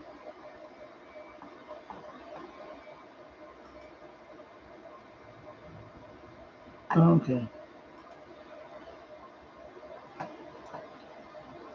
Yeah, I'll minimize that.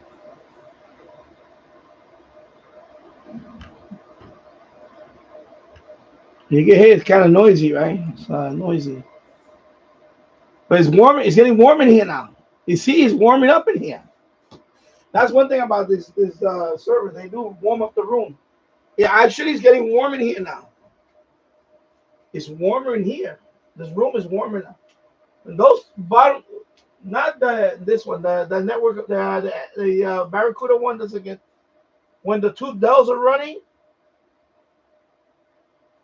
actually the bottom Dell it warms up the room. Thank you, Ento COD. Thank you for that. Yeah, so definitely that Dell, the 2950 is warming up this room. Easily went up about, I gotta say at least 3 or 4 degrees so far. Already, this room warmed up. That's because servers are running. But remember, they get warm inside and they blow the warm air out. So right now it's warming up in here. So I don't have to run if I run that server all day in here, that's like a space heater. The space heater. So this room is already warm. I'm about to open the door. It's getting warm in here now.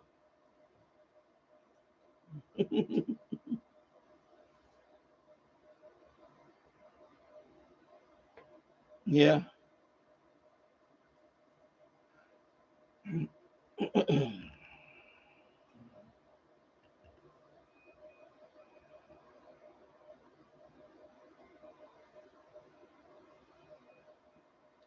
Yeah, so I got my netbook is around. I have to look for it. I have it in the bag actually. I'm gonna set up my netbook. I'm gonna try the netbook first.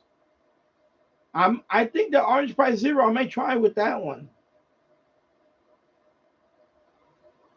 Let me see. I'll show you a picture of it. Let me go to Let me. You know what? I don't want to knock this over. Let me do something. I'm sorry.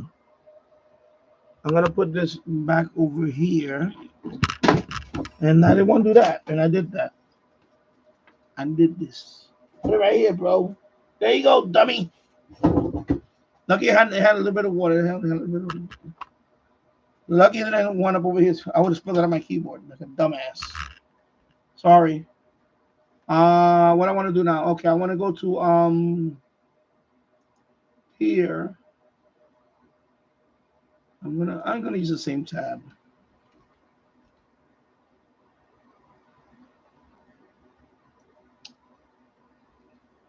Actually, you know what? I'm gonna do this.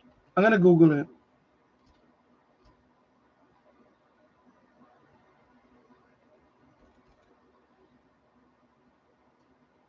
Let me see.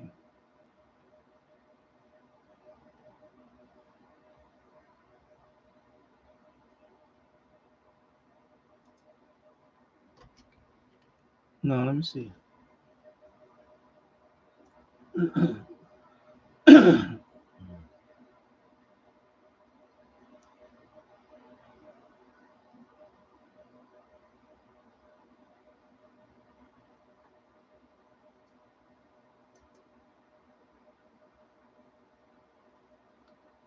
I hate when it does this.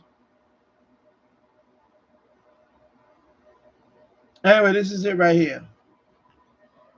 So it looks different though. That's what I had bought a few years ago.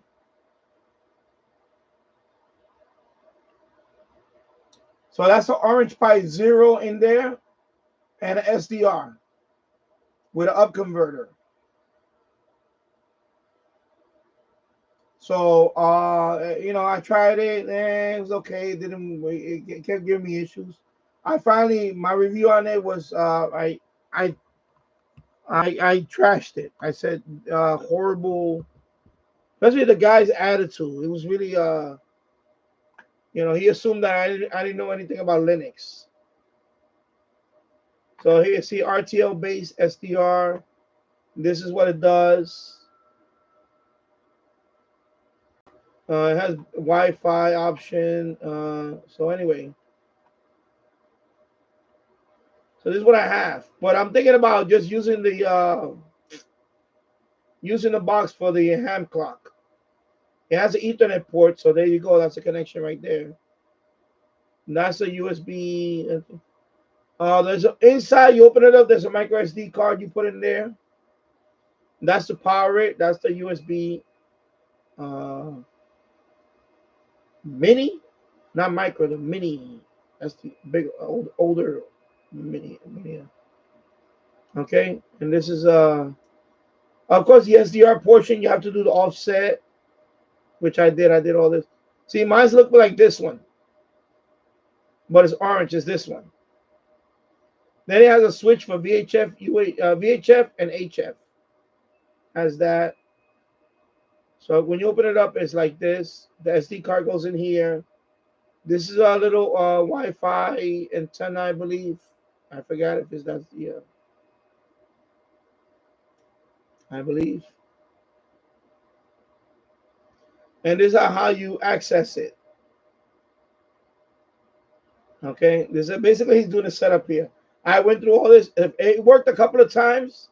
It did work a couple of times, but then the problem with it, what happened? It kept disconnecting. Like it didn't stay online all the time, which that's the purpose of why I bought it. I wanted to put this one on the internet. I wanted to put this one on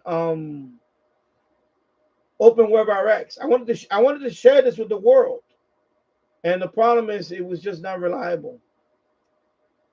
It was not reliable. It was very, very, and then his attitude was like, first of all, he lives in Japan, so he said, "Oh, just send it back to me, and I'll fix it." I'm like,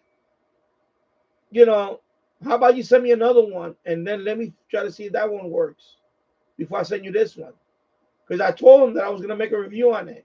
I told him that I was gonna feature this on my channel.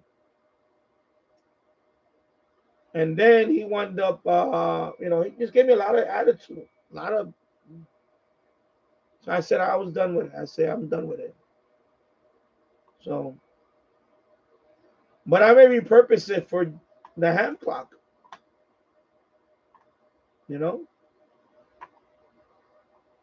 I still want to give it a try because I always wanted to share my SDR, but now I wouldn't get this now. I would just buy the because after this came out, eventually there was a Fedry. I don't know if you ever heard of Fedry. Fedry made an SDR, that's network SDR also, that you could share that one online. And then of course the Kiwi SDRs came out. This is before the Kiwi SDRs came out. No, I think they were already out. The early version of Kiwi SDR when this came out. We're talking about 6.5 years ago when this came out. At least about 7 years now, almost. About 6 to almost 7 years. And of course, I made a review on there and I just bashed the hell out of it. But it was more because the guy's attitude. It was more the customer service. The hardware did work for a bit, but the problem is it kept disconnecting. Like I didn't want that. I wanted this to run 24/7. So that way, like it says here, over net reception easy. I wanted to share this with the internet. I wanted to have my SDR on Web SDR. For example, Web SDR, you go in there, you would have saw my SDR in there. I was gonna share my one of my channels with it. But this thing was not reliable. So maybe I'll repurpose this for Hamclock. I'll try this first. It already has the OS installed and everything. All I have to do is go into SSH. Where is it at? Right here. It's right there. See? Where is it at? When you go into, of course they give you the default. This is the default username and pass, of course. You go into SSH, and this is what they tell you to do in terminal. So anyway, you go to the IP address of this, you log in, you put and that's it, and then you're in the system. And right there, I could do the same thing that I showed you on the Hamclock website. I can try here, the Raspberry Pi version that is, and see if it works. If I could get this to work with Raspberry Pi, I'll just use this. Then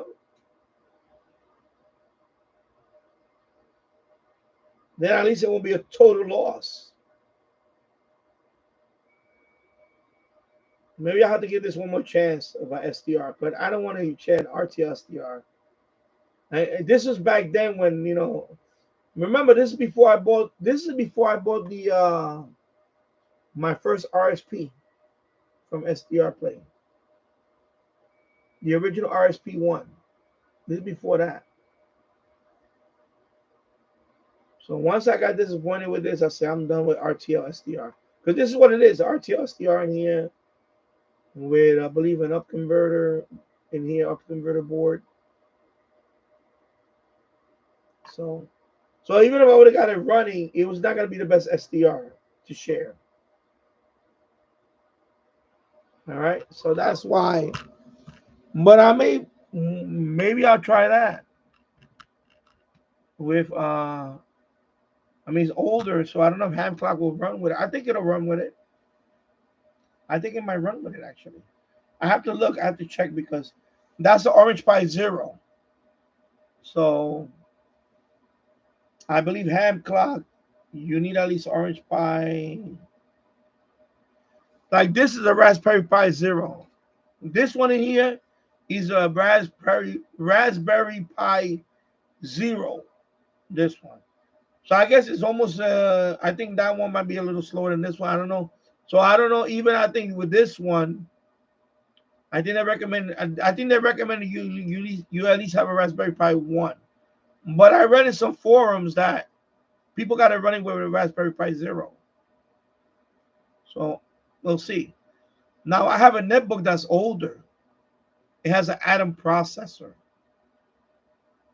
Intel Atom processor. And I ran Linux on that one. I ran like I said, CentOS. I believe I also ran Ubuntu in there. Early version of Ubuntu, not recent. So maybe I could run Ubuntu in that one on a netbook and put Hamclock in there and see if it works. Because remember, I just wanted to send that to a browser on another screen. So we'll see. You may want to do that. Because it's not heavy duty graphics. If you look at Hamclock, it's not heavy duty graphics. It's just the problem is with the Hamclock, it's always downloading information and putting it on display. It's always refreshing different stuff. So that's the only thing about Hamclock that's memory intensive or CPU intensive also. It's not that it has highly, super duper graphics. It's that you have this updating every few seconds. Then you got this information coming in. So it's always a whole bunch of stuff coming in and updating it. And that's where it could tax your processor and your memory. And the netbook is a 1 gigahertz Atom processor. Intel Atom. I think it's a 1 gigahertz speed or something. I forgot what the speed is.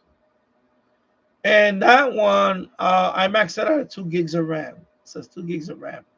But if I could run something like a Linux, like a Ubuntu, but maybe like a stripped down version of the Ubuntu,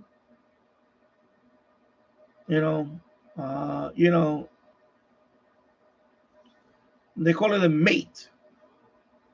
Linux Mint. There's a Linux. This one's a full version of Linux Mint, right? This one for the Barracuda, right?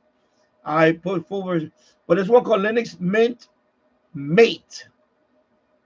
So it's more of a stripped down version of it. It's not as bloated as this one. Maybe I could install that one Of course, not 22. I have to get an older one and run that and see if that'll work. Or just get Ubuntu. I'll get an older version of Ubuntu to run. Once I get it running on the netbook, then all I gotta do is see if the Hamclock can install it, and that's it. So I want to try different things, you know, and then I can have that running on the. So that'll be my Shack Hamclock little computer. And then after that, I'm gonna run the other one in there, which is called Ham Dashboard. But that one is not. It's a simple editing HTML file. It's nothing complicated. There's no installation. You just gotta edit the HTML file on the Notepad, and just it's already uploaded to a shared folder in there. So I will have to make like a public HTML folder, or set up a web server, put that file in there, and I have to call it from another browser. Of course, on a live stream, you already saw what happened. That one is more memory intensive. Here, it was more memory intensive when I ran it locally. Every time I ran that on the live stream, at least Hamclock didn't kill my live stream, so that's a good thing. I already tested it a few times, so it's working fine. But Ham Dashboard is a lot more, because Ham Dashboard is just video. You have like it's like 12 screens, and 12 screens, right? It's like 12. It's like a matrix of 12 boxes, and like more than half of them are video. That like animated GIF of the Earth spinning. Then the other one has a solar thing going on. The other one could be the moon. And then you have the other one with the satellite weather. The map, the weather, the satellite weather going on real time. So you have all this stuff going on. And that stuff, that's a lot more information than just text. That's video coming in and all that. That's what killed my live stream. Ham Dashboard. But that one, I think that one I would just dedicate a separate computer for Ham Dashboard with another screen for that one. Because I think Ham Dashboard is way more intensive than Hamclock. Hamclock doesn't seem to be, if people run on a Raspberry Pi, that's fine. But so maybe that's the next step I'm gonna do here. I'm gonna set up a web server here. Well, not the server. I had to find out what the public HTML folders in here. It's probably the same one that's serving the Hamclock. So I have to just edit that file, upload it to that folder, and I should be able to call that one too. So I have to open one, another window or tab, and see the dashboard. Of course, I can't do that during the live stream. I'll have to do that offline. Just see if I could have two running on one PC. If I could do that, then I have to dedicate a computer with two screens for those two. That's it. Or run them both on the same screen on a 55-inch. I don't know. All these things I want to do, right? Yeah. So anyway, I'm going to sign off now. I've been on for 3 hours and 28 minutes. I may be back tomorrow. I don't know. I just wanted to demonstrate this stuff today. It was on my mind. I just couldn't do it the last couple of days. I was busy, and I said, what? Let me go. Today I have a little free time. So my son is in school. I gotta go pick him up in about an hour or so. But anyway, 3 hours and 3 hours and a half is a good live stream for today. So anyway, thank you for watching, everybody. I'll see you on the next one. Have a good day. Take care. Bye-bye. Bye-bye.